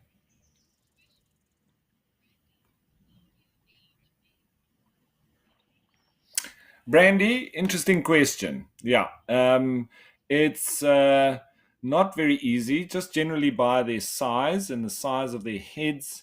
And yeah, when they first born, obviously they're very small, but they don't really get their tusks until a few years of age. So it's generally just down to that, and just looking purely at their size. There's not too many other things that you can make out their age. So this youngster over here, it's not a newborn, and I would say that it's probably between a year and 2 years of age, more or less. Might be a little bit more than that, but not much more at all. And then obviously the one that it's lying on, that's a fully grown adult. So yeah, and that can be anything up to 15, between 15 and 18 years of age. So they're fully grown at around about 4 or 5, and then they can live up to about 30 years of age. And telling between male and female, also difficult when they're very young, because they all look like females. And this seems to be the sort of pattern right throughout a lot of animals, and in my view, it's so that they don't pose a threat, particularly to bulls, and so they eliminate conflict. Because if they look more like a male earlier, then they run the risk of conflict and potential injury or death.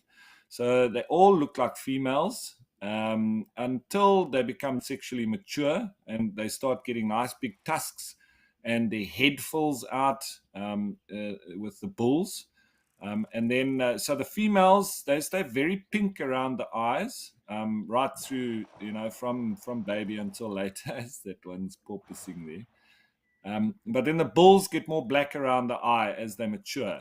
So, I often say it looks like the females have got makeup on, whereas the males don't. They're a lot darker. So you can just tell by those very prominent tusks that they have inside the mouth. It makes the skull and the head look a lot more gnarly in the bulls, and then the black around the eye. And then the females don't have those nice big tusks in their mouth, so that their face doesn't look as gnarly, and then they're pink around the eyes.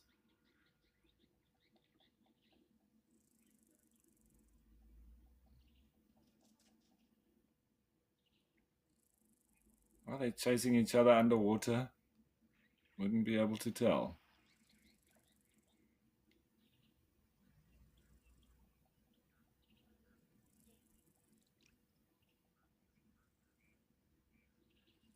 So you have these periods of activity with hippos during the day, but generally it is short-lived. But maybe it's a little bit cooler there today, so we might see a bit more. But generally, they've spent a lot of energy during the night.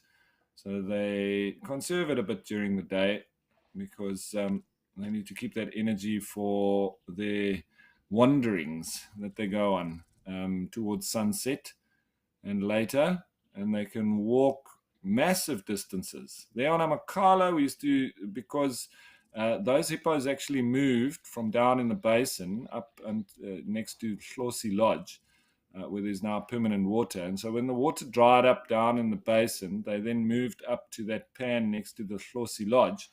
But the bull that is there, he obviously established a territory down in the basin itself. And so he every night walks up and down, and so many kilometers, and also lots of going up and down, and it's a hefty distance.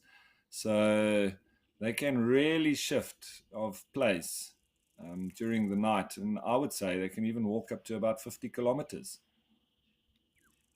So they do need lots of energy for that, and you can understand then why they rest up during the day.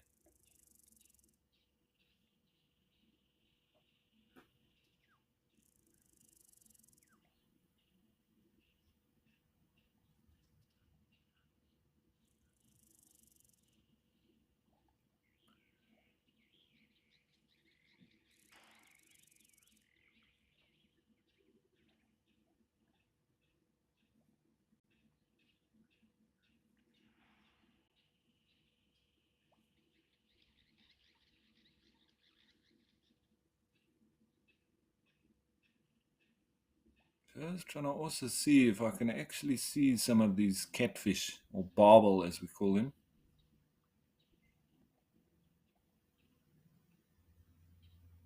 Very often you can just see their whiskers as they come up for a little sip of air.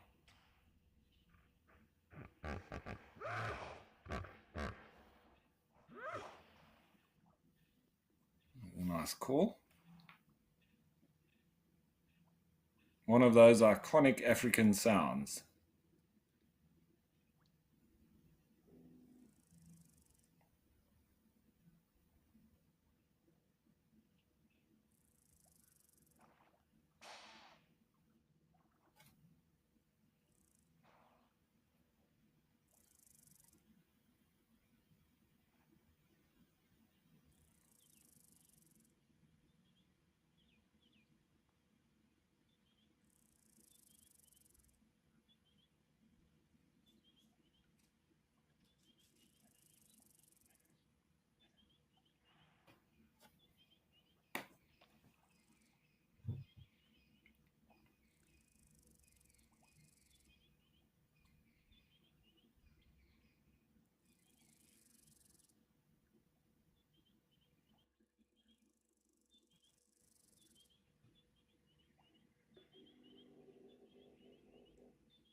Starbuck.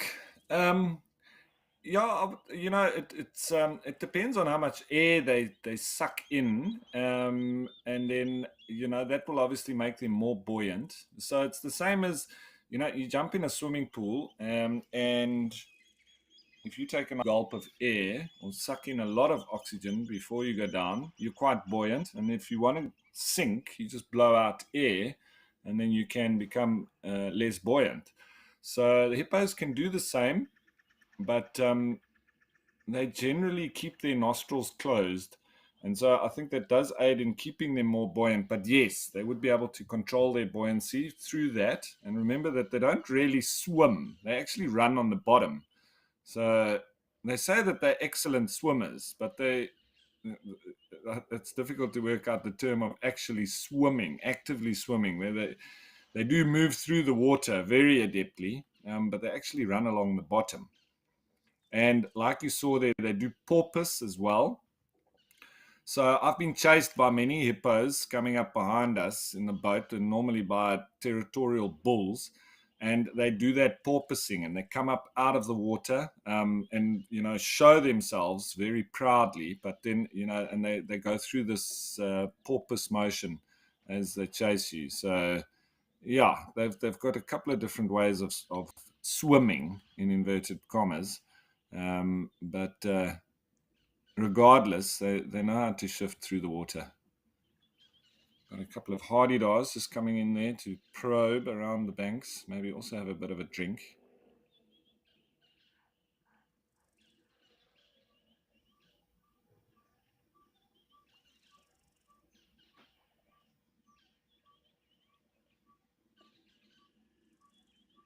South Africa's favorite bird.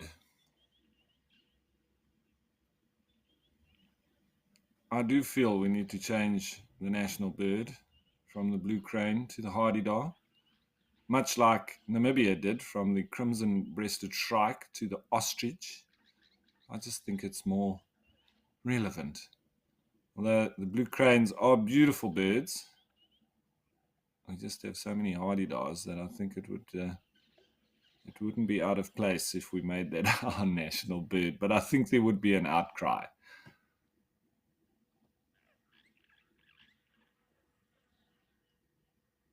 It's actually amazing. They can literally taste with their bills.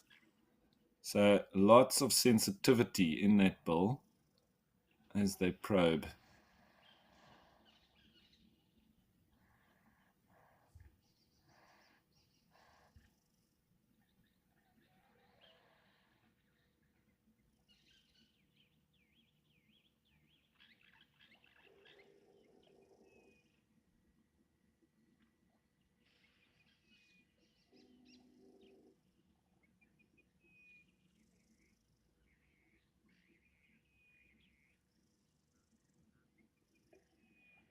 Being followed by that blacksmith lapwing. Seems like all the hippos are underwater now. They moved across a bit.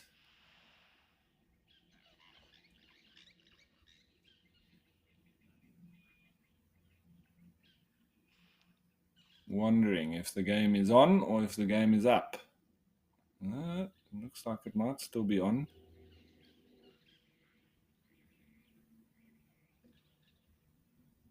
One of the youngsters.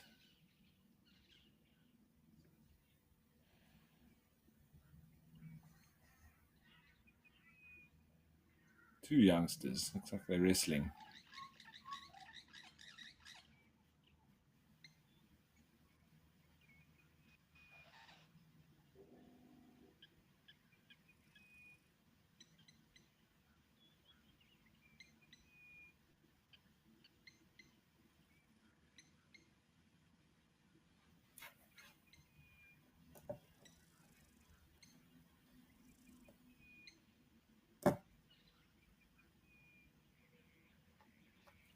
So while we're waiting to see a little bit of activity from these hippos, Wild Earth does need your help to understand your exact viewing experience wherever you are in the world watching Wild Earth. And we're looking at which platforms we are on, and want you to be affected. So please, if you are able to, please take 30 seconds to fill in the survey, which is on the Wild Earth website, and it's under wildearth.tv/survey. We'd like to understand how your user experience is and how we can improve it, or if there's any comments, etc. That would be great, and we'd love to hear from you.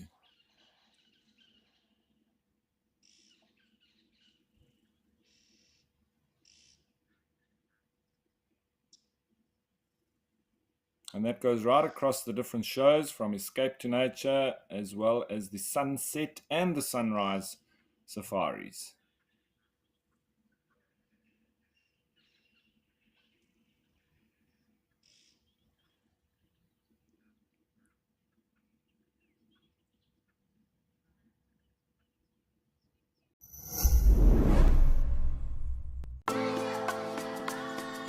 Thanks to our wonderful Wild Earth explorers, Wild Earth Kids is back.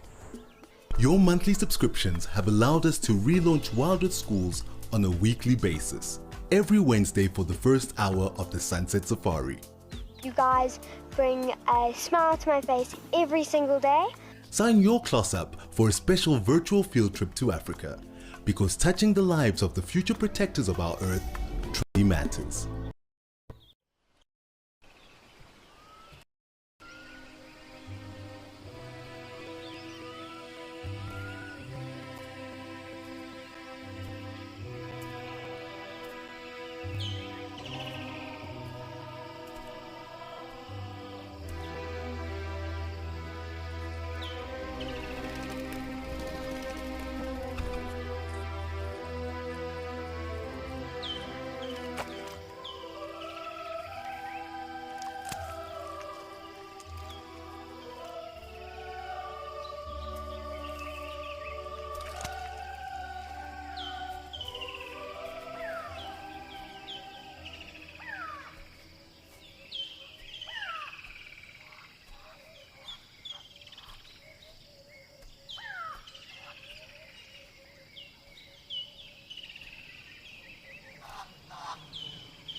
And it's gone.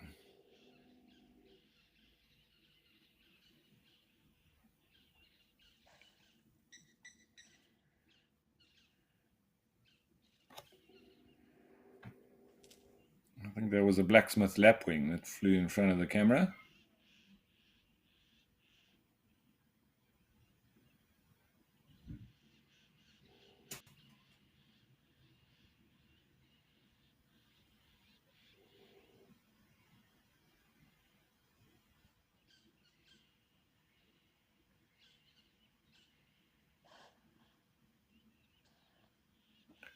You can just see there that one that just came up, that's obviously Dewey, the nice big bull. You see how much bigger his head is. There we go. And then you can see on the sides of its mouth, that's where the tusks are. Now obviously bulge out on the top lip. But he just looks mean in comparison to the younger ones, as well as the females. The heads are much smaller. And so when you see that, you can then understand what I'm trying to explain, how you tell between male and female, as well as, an adult bull versus youngsters.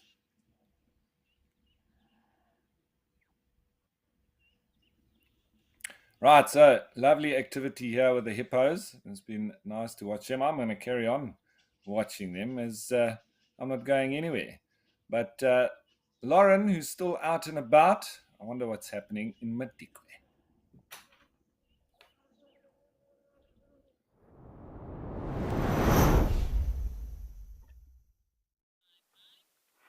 We have decided to check in at Shukuru Dam. It's one of the more aesthetically beautiful dams in the area, more sort of north from where we were in the Central Belt. And there were lions seen here today. So we thought we're just going to pop in. We're not going to sit here for too long. There's a road I just want to check to see if the lions are on it. And I feel like I've not been here in such a long time. It's definitely the most aesthetically beautiful to me. Obviously, beauty is in the eye of the beholder. But I never really find it that it's not one of my favorite dams. That is beautiful.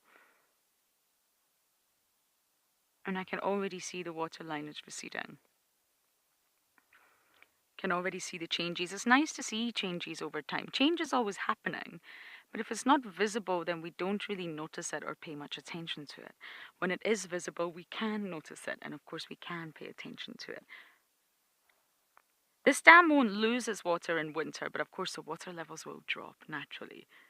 Baking hot sun during the day will cause evaporation, the elephants, the animals, and then of course there will be no inflow, there will be no influx, there will be no rain.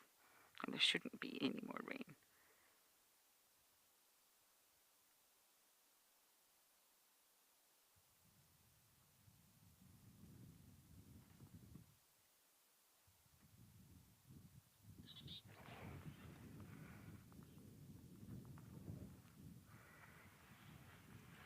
Riley, you love this dam.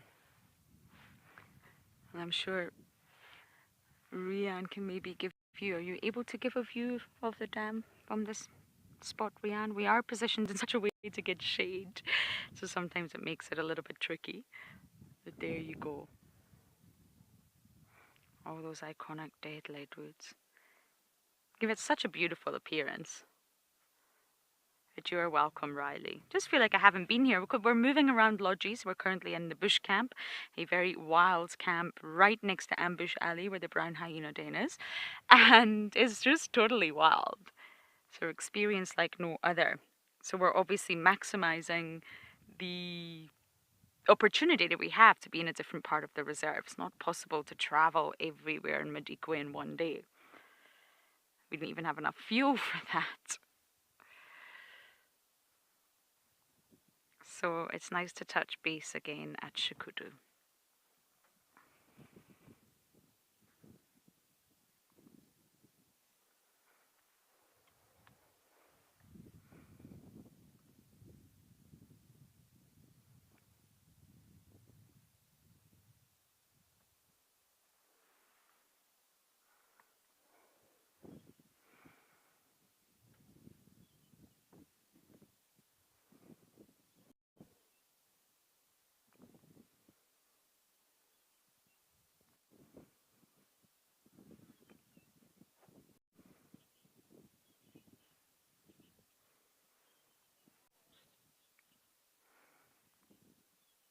Tracy, you love watching the warthogs eating. You find it comical. They can be unbelievably cute when they get down on their sort of... I guess it's their wrist joints and not their knees. I think it's the wrist joints that they bend and they get right down. Getting right in there using their huge snout. The warthogs in Madikwe are surprisingly relaxed, actually. I wouldn't say they are in Djuma. And considering high density of predators here, I'm actually a little bit surprised that they are so relaxed.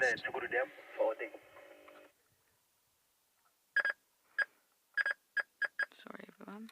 Standing by. Good afternoon. Have you been to bypass? Good afternoon to you too. Yes, absolutely. Make your way. Alright, copy that. Yeah, I'm just bypassing south of the dam. East of the dam, thank you. Copy.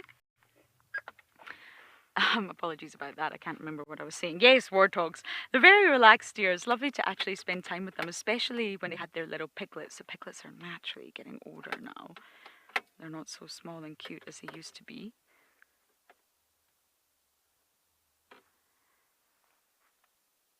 I just love watching the comings and goings of any water body, even if it is a quieter one. What's your comment? Just steady like that.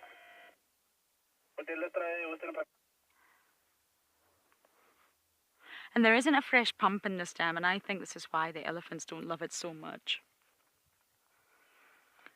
And the elephants will go to freshwater if it's available, always. They do come here. We have had some elephant sightings here, but it definitely never gets like what it gets like at Clo Dam or Melarani Pan or all of these other areas that we've shown you. And that's because these other areas have freshly pumped water. Deliciousness straight from the tap. Whereas that doesn't happen here. This is more of a natural water hole. But elephants do come here, they absolutely do. They will stop in on their way when they're sort of bypassing, but they definitely have the water holes that they prefer, that's for sure.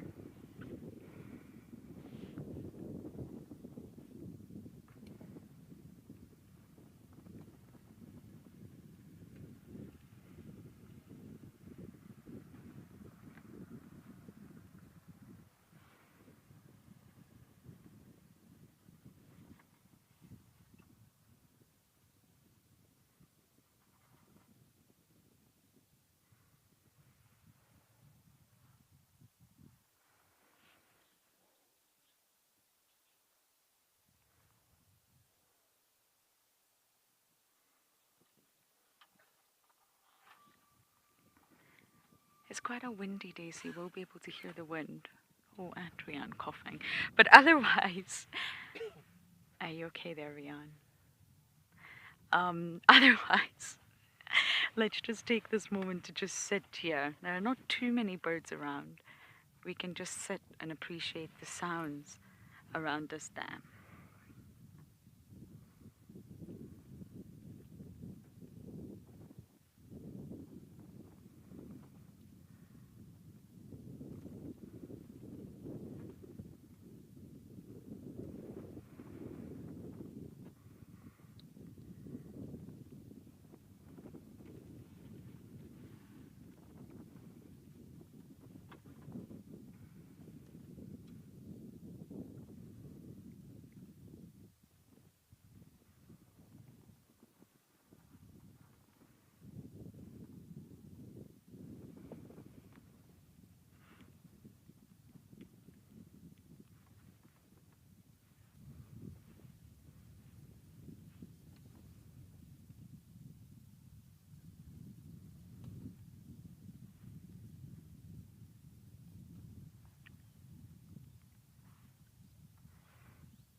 Isn't it so peaceful? Thank goodness we've got a breeze going through, though.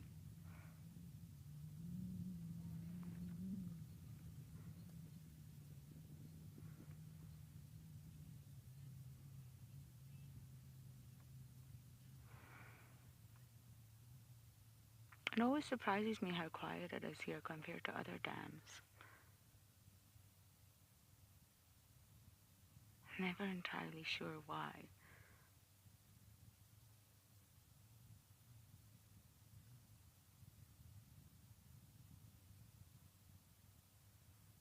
It is right in the center of the reserve, so you would just think it would be a little bit busier.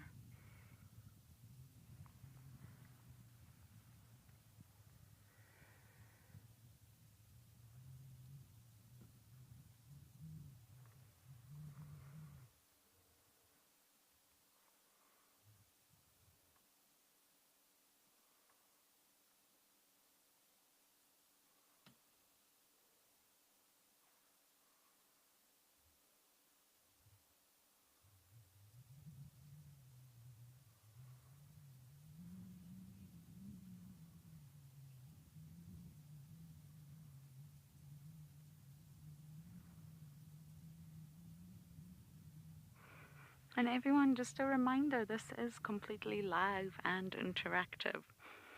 We're out here so that you can escape to nature, literally, and immerse yourself in all the wonderful things that we're showing you from different parts of South Africa.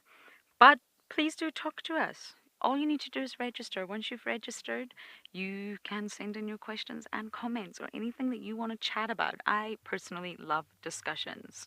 I love it. I love to dive really deep into topics. And if you're on YouTube, that's okay. Just make sure you hit subscribe. But you have to be on the app and the website to ask questions.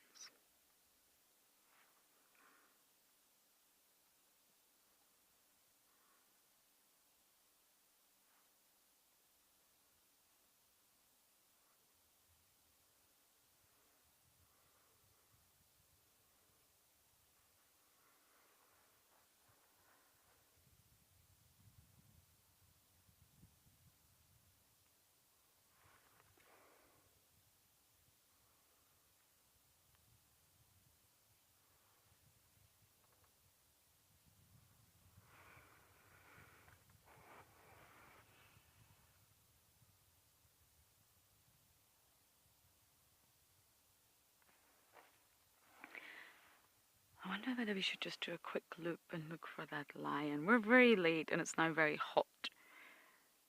So he could easily be tucked away, but apparently he was just around this dam earlier.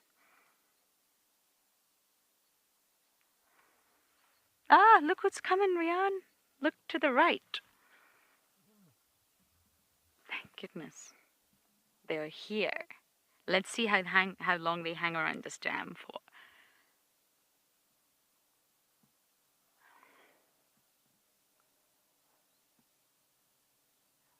Would you like me to reverse? They're right at the other side of the dam, but they're here.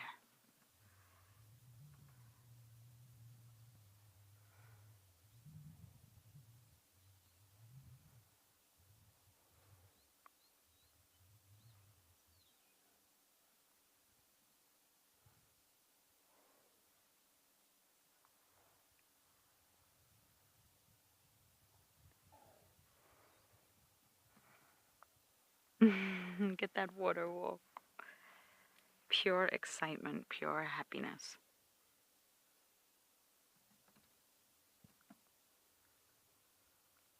I think pleasures in the animal kingdom are a lot simpler than ours, that's for sure. But they're definitely there.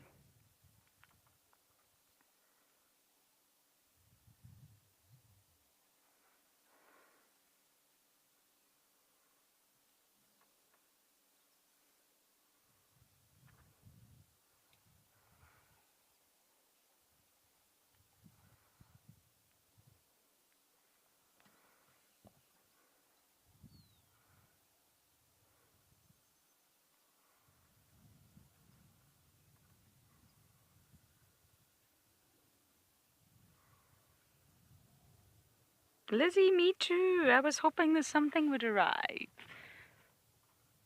And of course they're on the other side, but Jay, me too. It's a big enough body of water after all.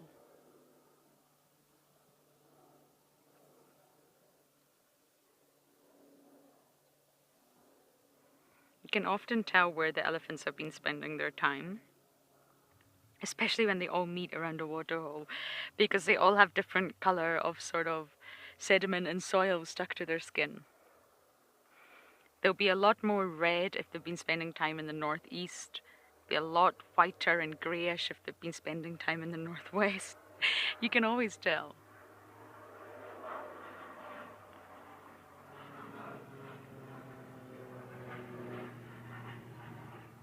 It's one of Madikwe's private charters. You can land right on the reserve. Often it takes a while to land though, because there are so many animals on the airstrip, because the animals just love the airstrip.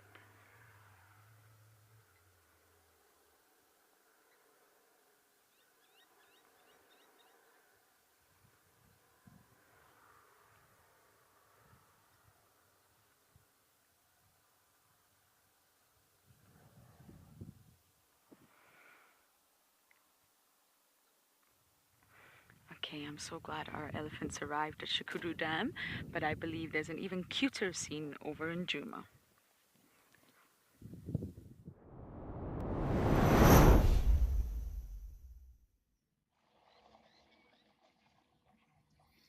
So, not to be outdone, we also have some elephants here at the Djuma waterhole. And this cute little baby, it was trying to use its trunk a minute ago, but they don't really know how to use it until they're about 2 years of age. So this one probably even younger than a year, because it's a little bit at the top of the head. So it's only a few months old, I would say. And that trunk is literally like a fire hydrant that's out of control. But sometimes we do find here on Djuma that the drinks are rather brief. Sometimes they spend a little bit of time, but others, mostly I would say, they come and drink and then they move off. It's when it's really hot that they will spend quite a bit of time cooling off and swimming around and playing, but it all depends on what the activity has been. Now, with them all standing dead still like that, it's generally that they're talking to each other.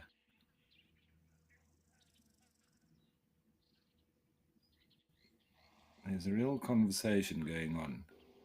See that one now? It's got its tusks that have started to come out. So that's just over 2 years old.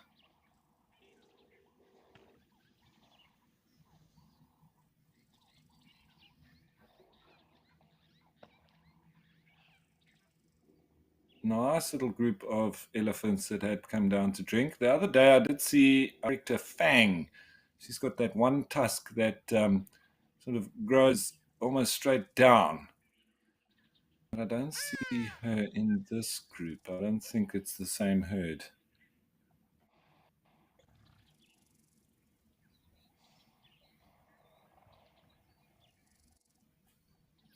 Danzy, baby elephants are always cute, aren't they? It's always a treat when there's little babies around. But those are the herds of elephants that you do need to be careful of, especially when they've got small little babies like that. Whether you're on foot or on vehicle, you just need to be careful because they can be playful, they can be boisterous, and then if they get in the wrong position and you're sort of stuck in between the baby and the mom, you can get yourself in trouble. So always need to just keep your distance when you do have a breeding herd with very young calves, because the mood of the herd can change drastically in a very short space of time.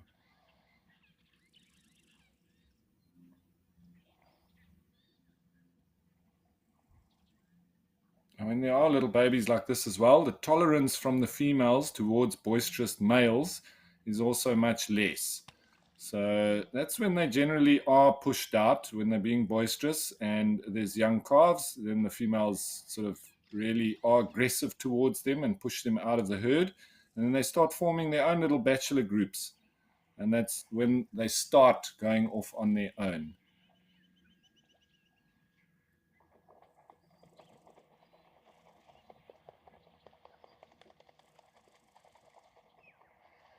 Now they've had a drink. Looks like they're going for a bit of a dust bathe. Up on the top right there. Sand being thrown around. They like to get it in behind their ears and on top of their heads. You see that one? It does sort of lock in the cool of the water. Makes it last a bit longer.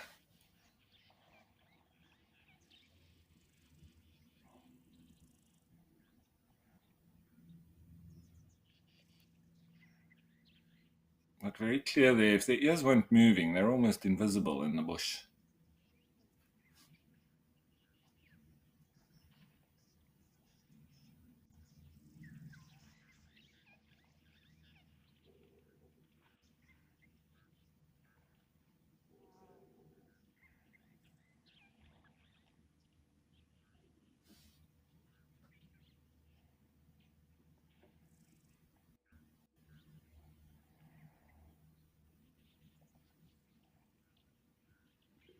And the elephants will also be quick to tell you if there's any predators around. They despise them. So there'll be lots of trumpeting and chasing if they come across a leopard, or not really hyenas unless they're on a carcass. They don't worry too much about hyenas. Depends on the situation, but most, particularly so with lions and leopards and those. But they can also chase hyenas.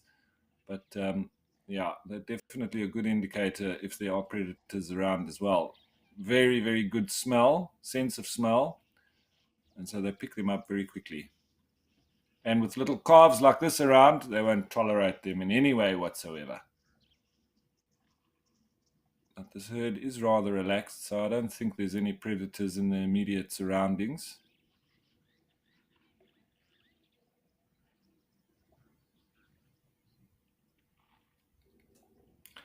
Roland, there's a very big learned capacity with elephants, and that's one of the sort of ways to measure intelligence is your learned capability, and so it's quite similar to a human. There is instinctive behavior, being able to drink from your mother, that suckling, that's purely instinctive, and to move with the safety of the herd. But they learn a lot from the elders who teach them from feeding to drinking. They copy whatever they see from the adults. So wherever they are, you often see when the elephants stop to feed, whether they're actually grazing on grass and they grab it with their trunk and then they kick it with their foot. You see the babies trying to do this, but very often they can't quite get the alignment between the trunk and the feet to grabbing branches and feeding on the bark. You often see them doing that as well. They copy the adults, but you can see that they don't quite know what to do with it when it's in the mouth. They just sort of roll it around in their mouth and then it drops out. And so you really, the more time you spend with elephants, especially when they have babies, you see this copycat behavior that the babies are doing. Whatever the adults are doing, the babies are also trying to do it at the same time and copying them, but not quite sure of the muscle memory, how to do it, etc. But the more they practice, the more they learn, the better they get. And so a lot of learning does go through from the elders to the youngsters, and then teaching them also where they go at the different times of the day, different seasons. And as the years progress, well, they keep learning from the adults. When it's dry, where they're going to find water, and across the seasons, in winter, summer, what they're going to feed. Obviously, after the rains, they're going to feed a lot on grass, nice new shoots, going for different flowers, the different tastes that they get from all these different treats that they may find. So there's a lot of learning and a big capability from an intelligent animal such as these elephants. And lots learned through play as well between them and their siblings. To when they're wrestling with each other, it depends, male and female, they learn different things. The males are generally more boisterous, and so they wrestle a lot. But puts them in good stead for when they are older as bulls. That's the kind of fighting that they would have as adults.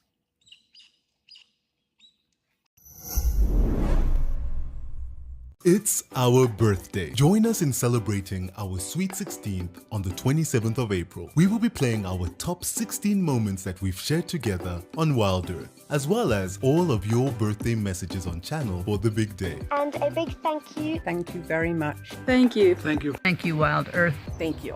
Thank you, guys. Tune in and get ready to blow out the candles with us. It's Wild Earth's sweetest birthday bash yet.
And the hippos are up again. What are they getting up to underwater? Always what I have in my head. I want to know what they're doing when we can't see them.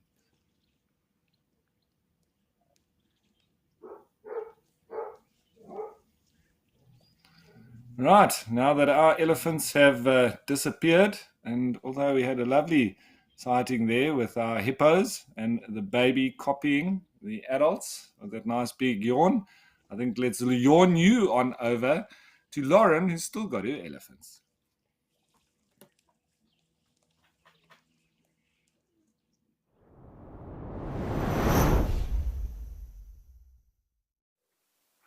My elephants are luckily still here, so I didn't go and look for that lion who's probably flat right now. It's just so nice to see elephants here. Even though they are far away, it's just nice to see them going about their day, especially around a dam, rather than a sort of a water hole, if you like, a man-made water hole.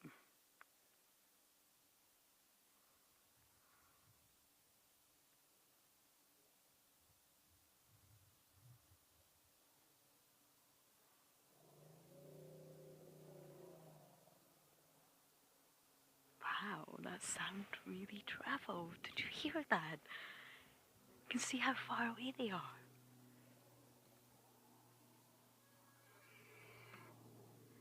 Okay, that's an airplane, but the other sound was an elephant.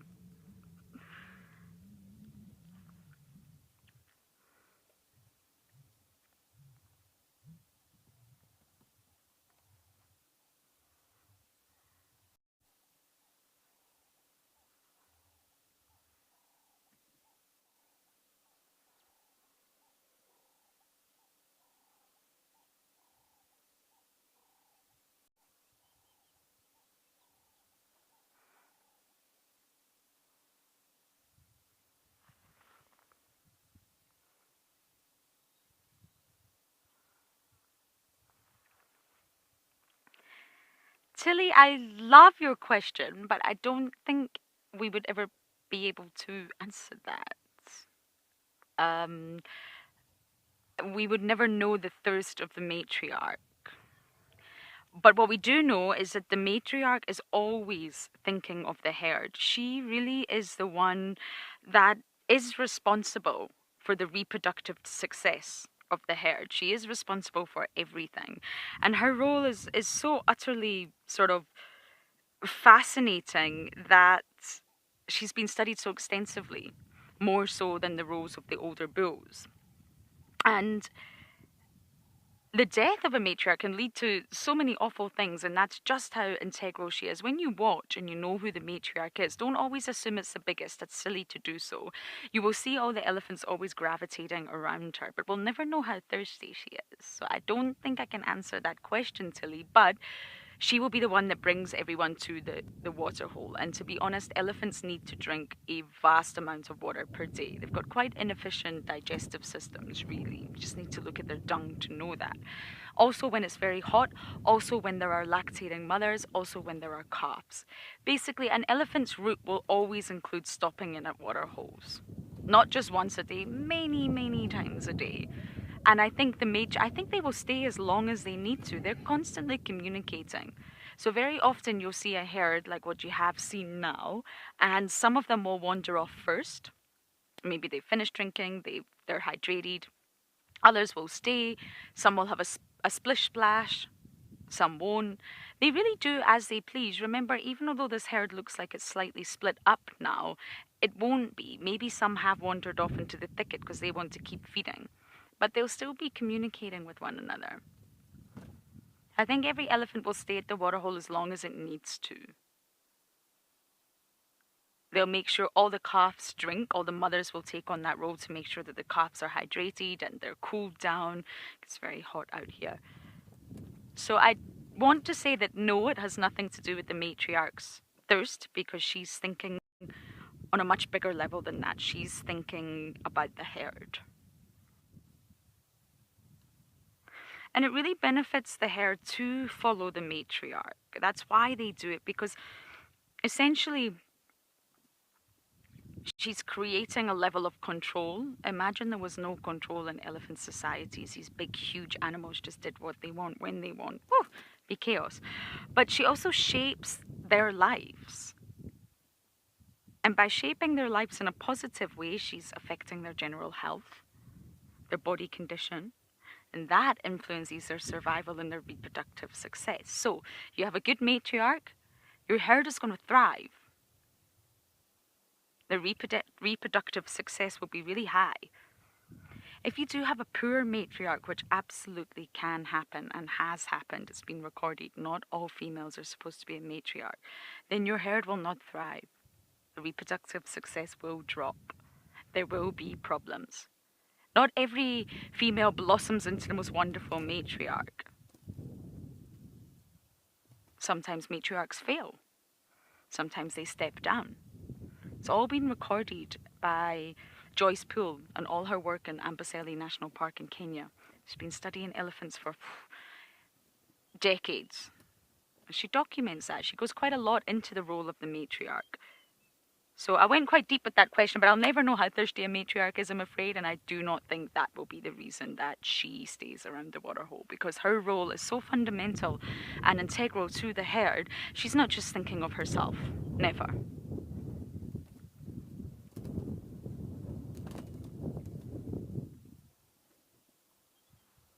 She also has to balance the needs of everybody, not just herself. She needs to balance the needs of the family members so that they can stay together. If she doesn't do that, they'll split.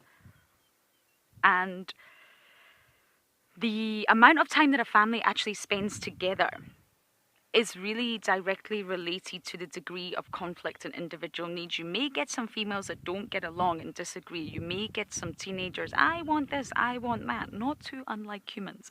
You might get those that when they get to the waterhole, they just want to leave. And some want to stay. It's the matriarch's role to balance that. Young mothers, or mothers, with young calves, need to drink a lot more frequently than maybe a teenage bull does. So she needs to balance that. The teenage bull wants to go, he wants to walk, he wants to feed.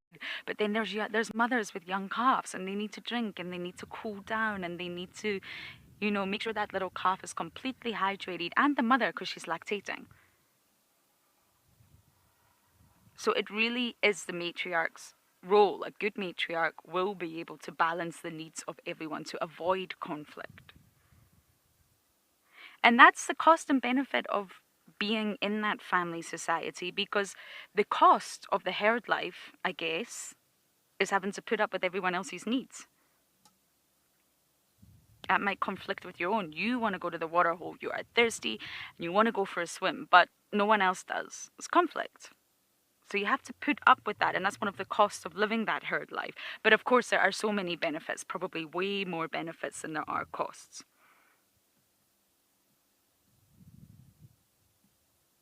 And it was actually showing that when families have older matriarchs rather than a younger matriarch, maybe a herd has been decimated by poaching, maybe they lost their matriarch and then they lost a few of the older ones, and all that is left is younger females. And someone has to lead, so someone will lead, but they're younger, they're not quite ready for that position. They're sort of forced into it. And it's actually been proven that when the families have older matriarchs with a lot more experience, the older the better, every female within that family, within that herd, reproduces faster. And therefore, the reproductive success of that herd greatly increases. So everything is tied together. It's not just survival rate, but reproductive success. And you want the family to get larger quicker. Say you only have a herd of 5. It's not ideal. Larger families will be even more successful because all the mothers can calf sit, better protection, which will increase calf survival, I guess. And then the mother can concentrate on foraging to get better nutrition for milk production. But if she's constantly having to look after her calf because there are not many other mothers and allo mothering's not really taking place, then it's detrimental for her because she's not foraging and her milk might not be as nutritious. So if you're going to go into a time of drought, then that's going to be really problematic. Anyway, Tilly, thank you for that question. I love it. I love learning about the role of the matriarch, and Carl Safina writes a lot about it on the work of Joyce Poole, and it's just incredible.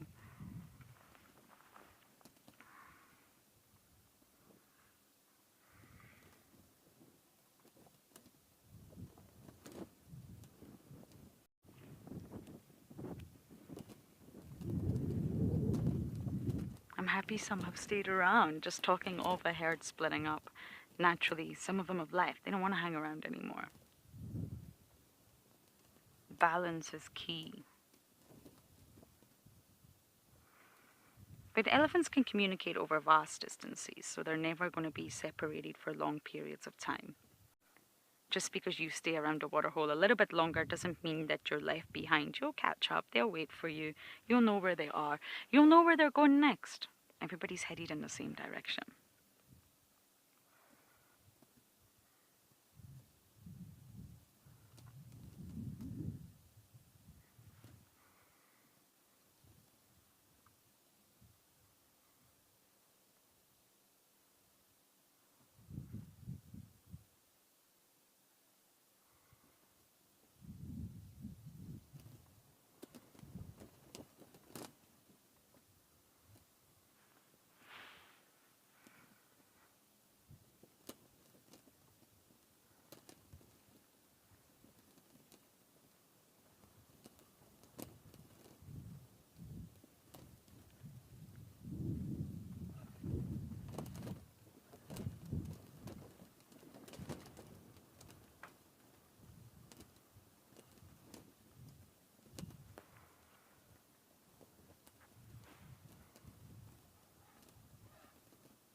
not a single elephant left. It's amazing.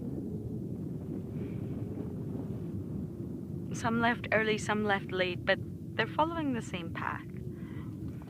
A calf you don't want on its own separated, but as long as the adults are there, they can always find each other again. They know the lay of the land. They know exactly where they're going. Now that my waterhole is empty, we're going to send you guys back over to Okokoyo with Ralph.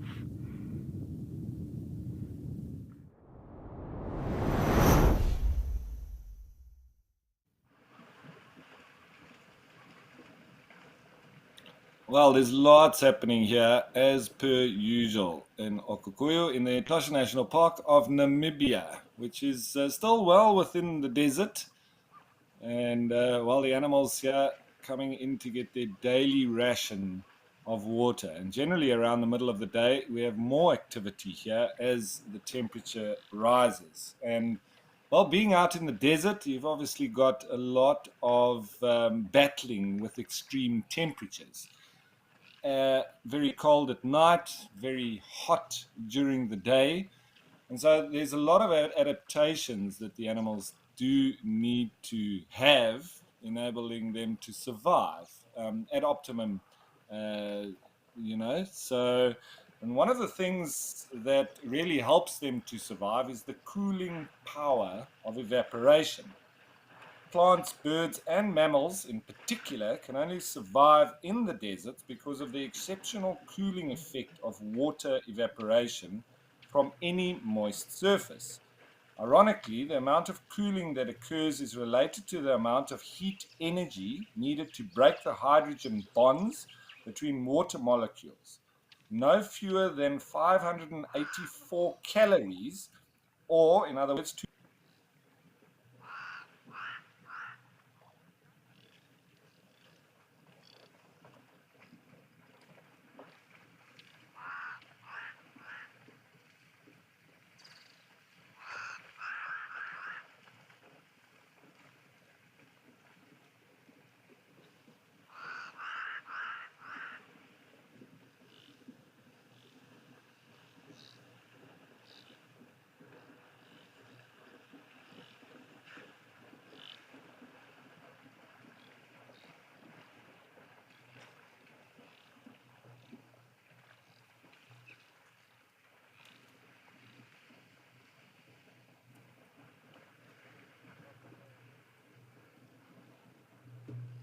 but here we are back again. And as I was saying, water at room temperature into water vapor at the same temperature, whereas it takes only 100 calories or 418 joules to heat freezing to boiling point. So quite simply, when water evaporates, the tremendous amount of heat required to break the hydrogen bonds is literally sucked out of the evaporating surface, resulting in a sharp decrease in the surface temperature. So that's when we feel that when it evaporates, you have this cooling effect. And animals utilize this cooling by sweating from their skin or by panting. When they pant, they breathe shallowly and more quickly, thus moving more air over the moist respiratory surfaces than normal and cooling the blood region.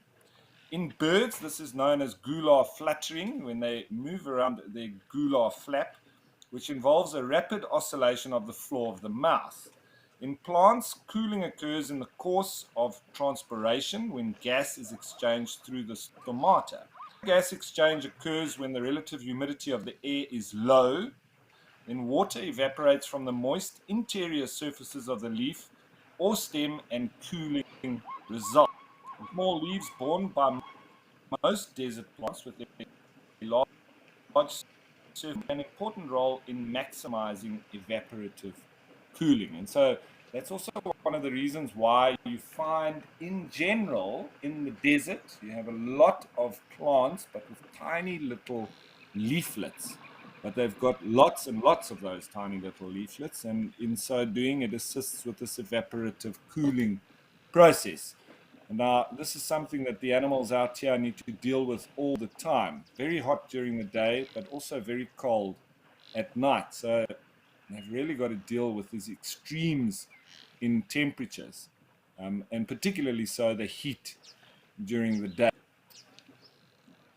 But it's just wonderful to look at all the different specializations of these animals, and that's one of the reasons why I always revert back to they are so specialized, particularly the likes of gemsbok, or oryx and spring, that they don't do well where it's not hot and dry because of their extreme specializations to survive in those particular desert environments. But wow, lots and lots of animals here now.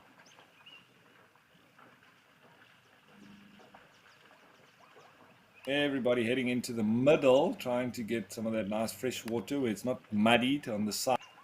And that luxury with there not being any crocodiles.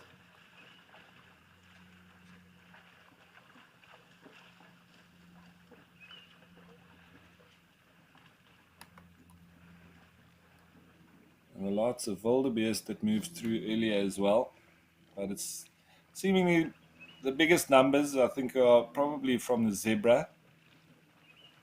And then I would say the springbok, most recently. There's been lots more of them coming through. And wildebeest, and then oryx. We do have smaller numbers of black-faced impala and kudu coming down to drink.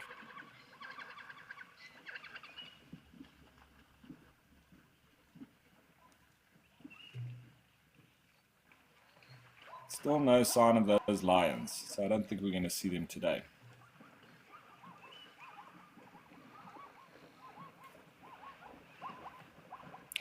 So Vicky, I don't think that it's got anything that animals that there's not crocodiles. I think that this is just force of habit, and they have never had any kind of fright coming from inside the water. It's quite similar to the habit that has been created from the noise coming from the people that come down to watch the animals here at the waterhole. It's been going on for years and years and years, and there's always, well, it depends if there's some Parat tourists that do like to shh everybody, but in general there's quite a raucous sort of babbling from people here. And, you know, animals would normally be very scared of humans. If they can see them out on foot, they'll all run away. But here they've gotten used to the people being very close to this waterhole, but not providing any kind of danger. So they've relaxed around that. I can guarantee you, if you had to throw a couple of crocodiles in this pond and to take out a couple of animals, you would suddenly have this habit being the animals then being scared of the water. But I don't believe it's got anything to do with the depth. I think once again, that has been created, they walk in and they can feel that it's rather shallow, and so they don't have any problem. If you know, there are some of these waterholes in Etosha which are very deep, and you don't see the animal into it. They've just realized that if they walk in, they're gonna it does drop off at a moment, and then they're gonna have to be flailing about trying to swim and get out. But here at Okukuyu, you see them walking into the middle. I think it's just evolved over the generations of these animals not being scared of the water, and also they see all the others walking into the middle, so they do the same.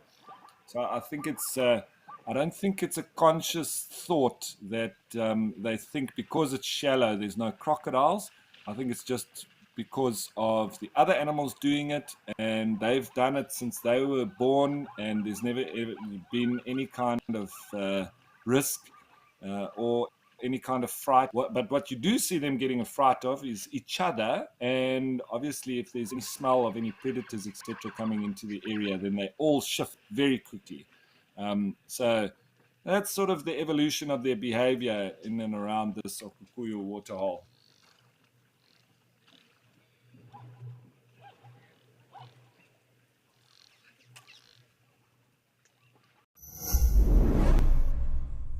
We hope that when you watch Wild Earth, you will fall in love with nature. We know that our explorers share a passion for nature and want to make a difference. Wild Earth Schools is back. Sign up to be an explorer, and your subscription will help us reach the future conservationists of our planet. Invest in something that truly matters, encouraging children to care for our beautiful wild earth. Wild Earth Explorers, make a difference.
You can see a little bit of chasing of each other, the springbok, sort of to pronk.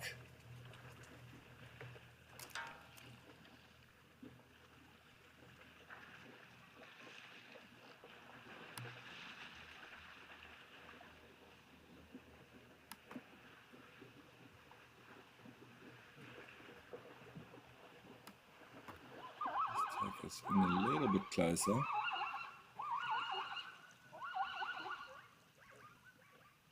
It was quite an irate recall.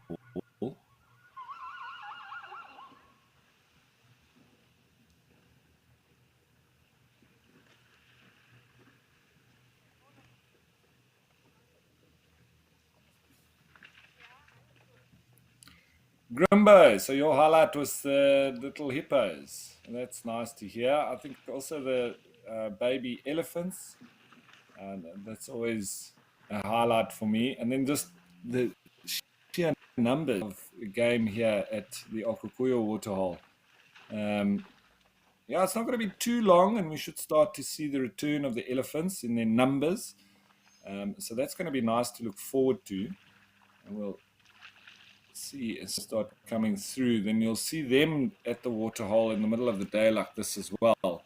And then the animals need to take a little bit of a back seat, especially when the big herds arrive, because the elephants do dominate this area, and they all need to wait for the elephants to finish, and then they can come in and drink.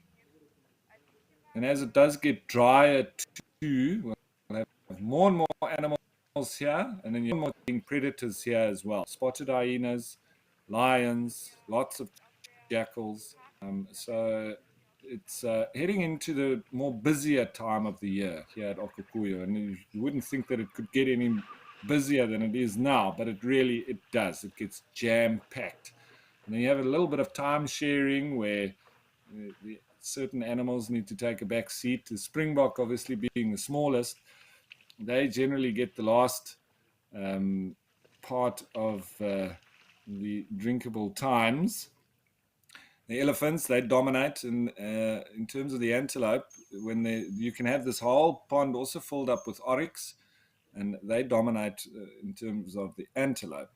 And then the zebra and wildebeest, they're sort of on a level pegging, and the spring coming in after that.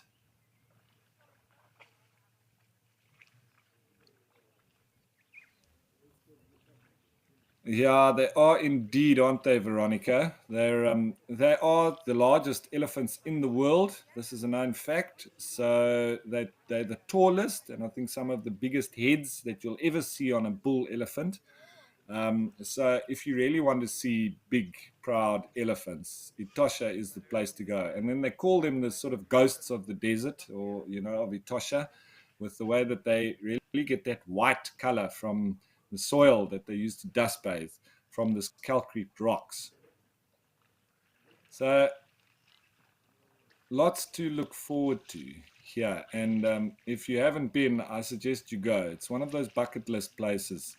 The whole of Namibia, in fact. But the real wildlife extravaganza that happens in Etosha, particularly in the dry season, is something not to be missed.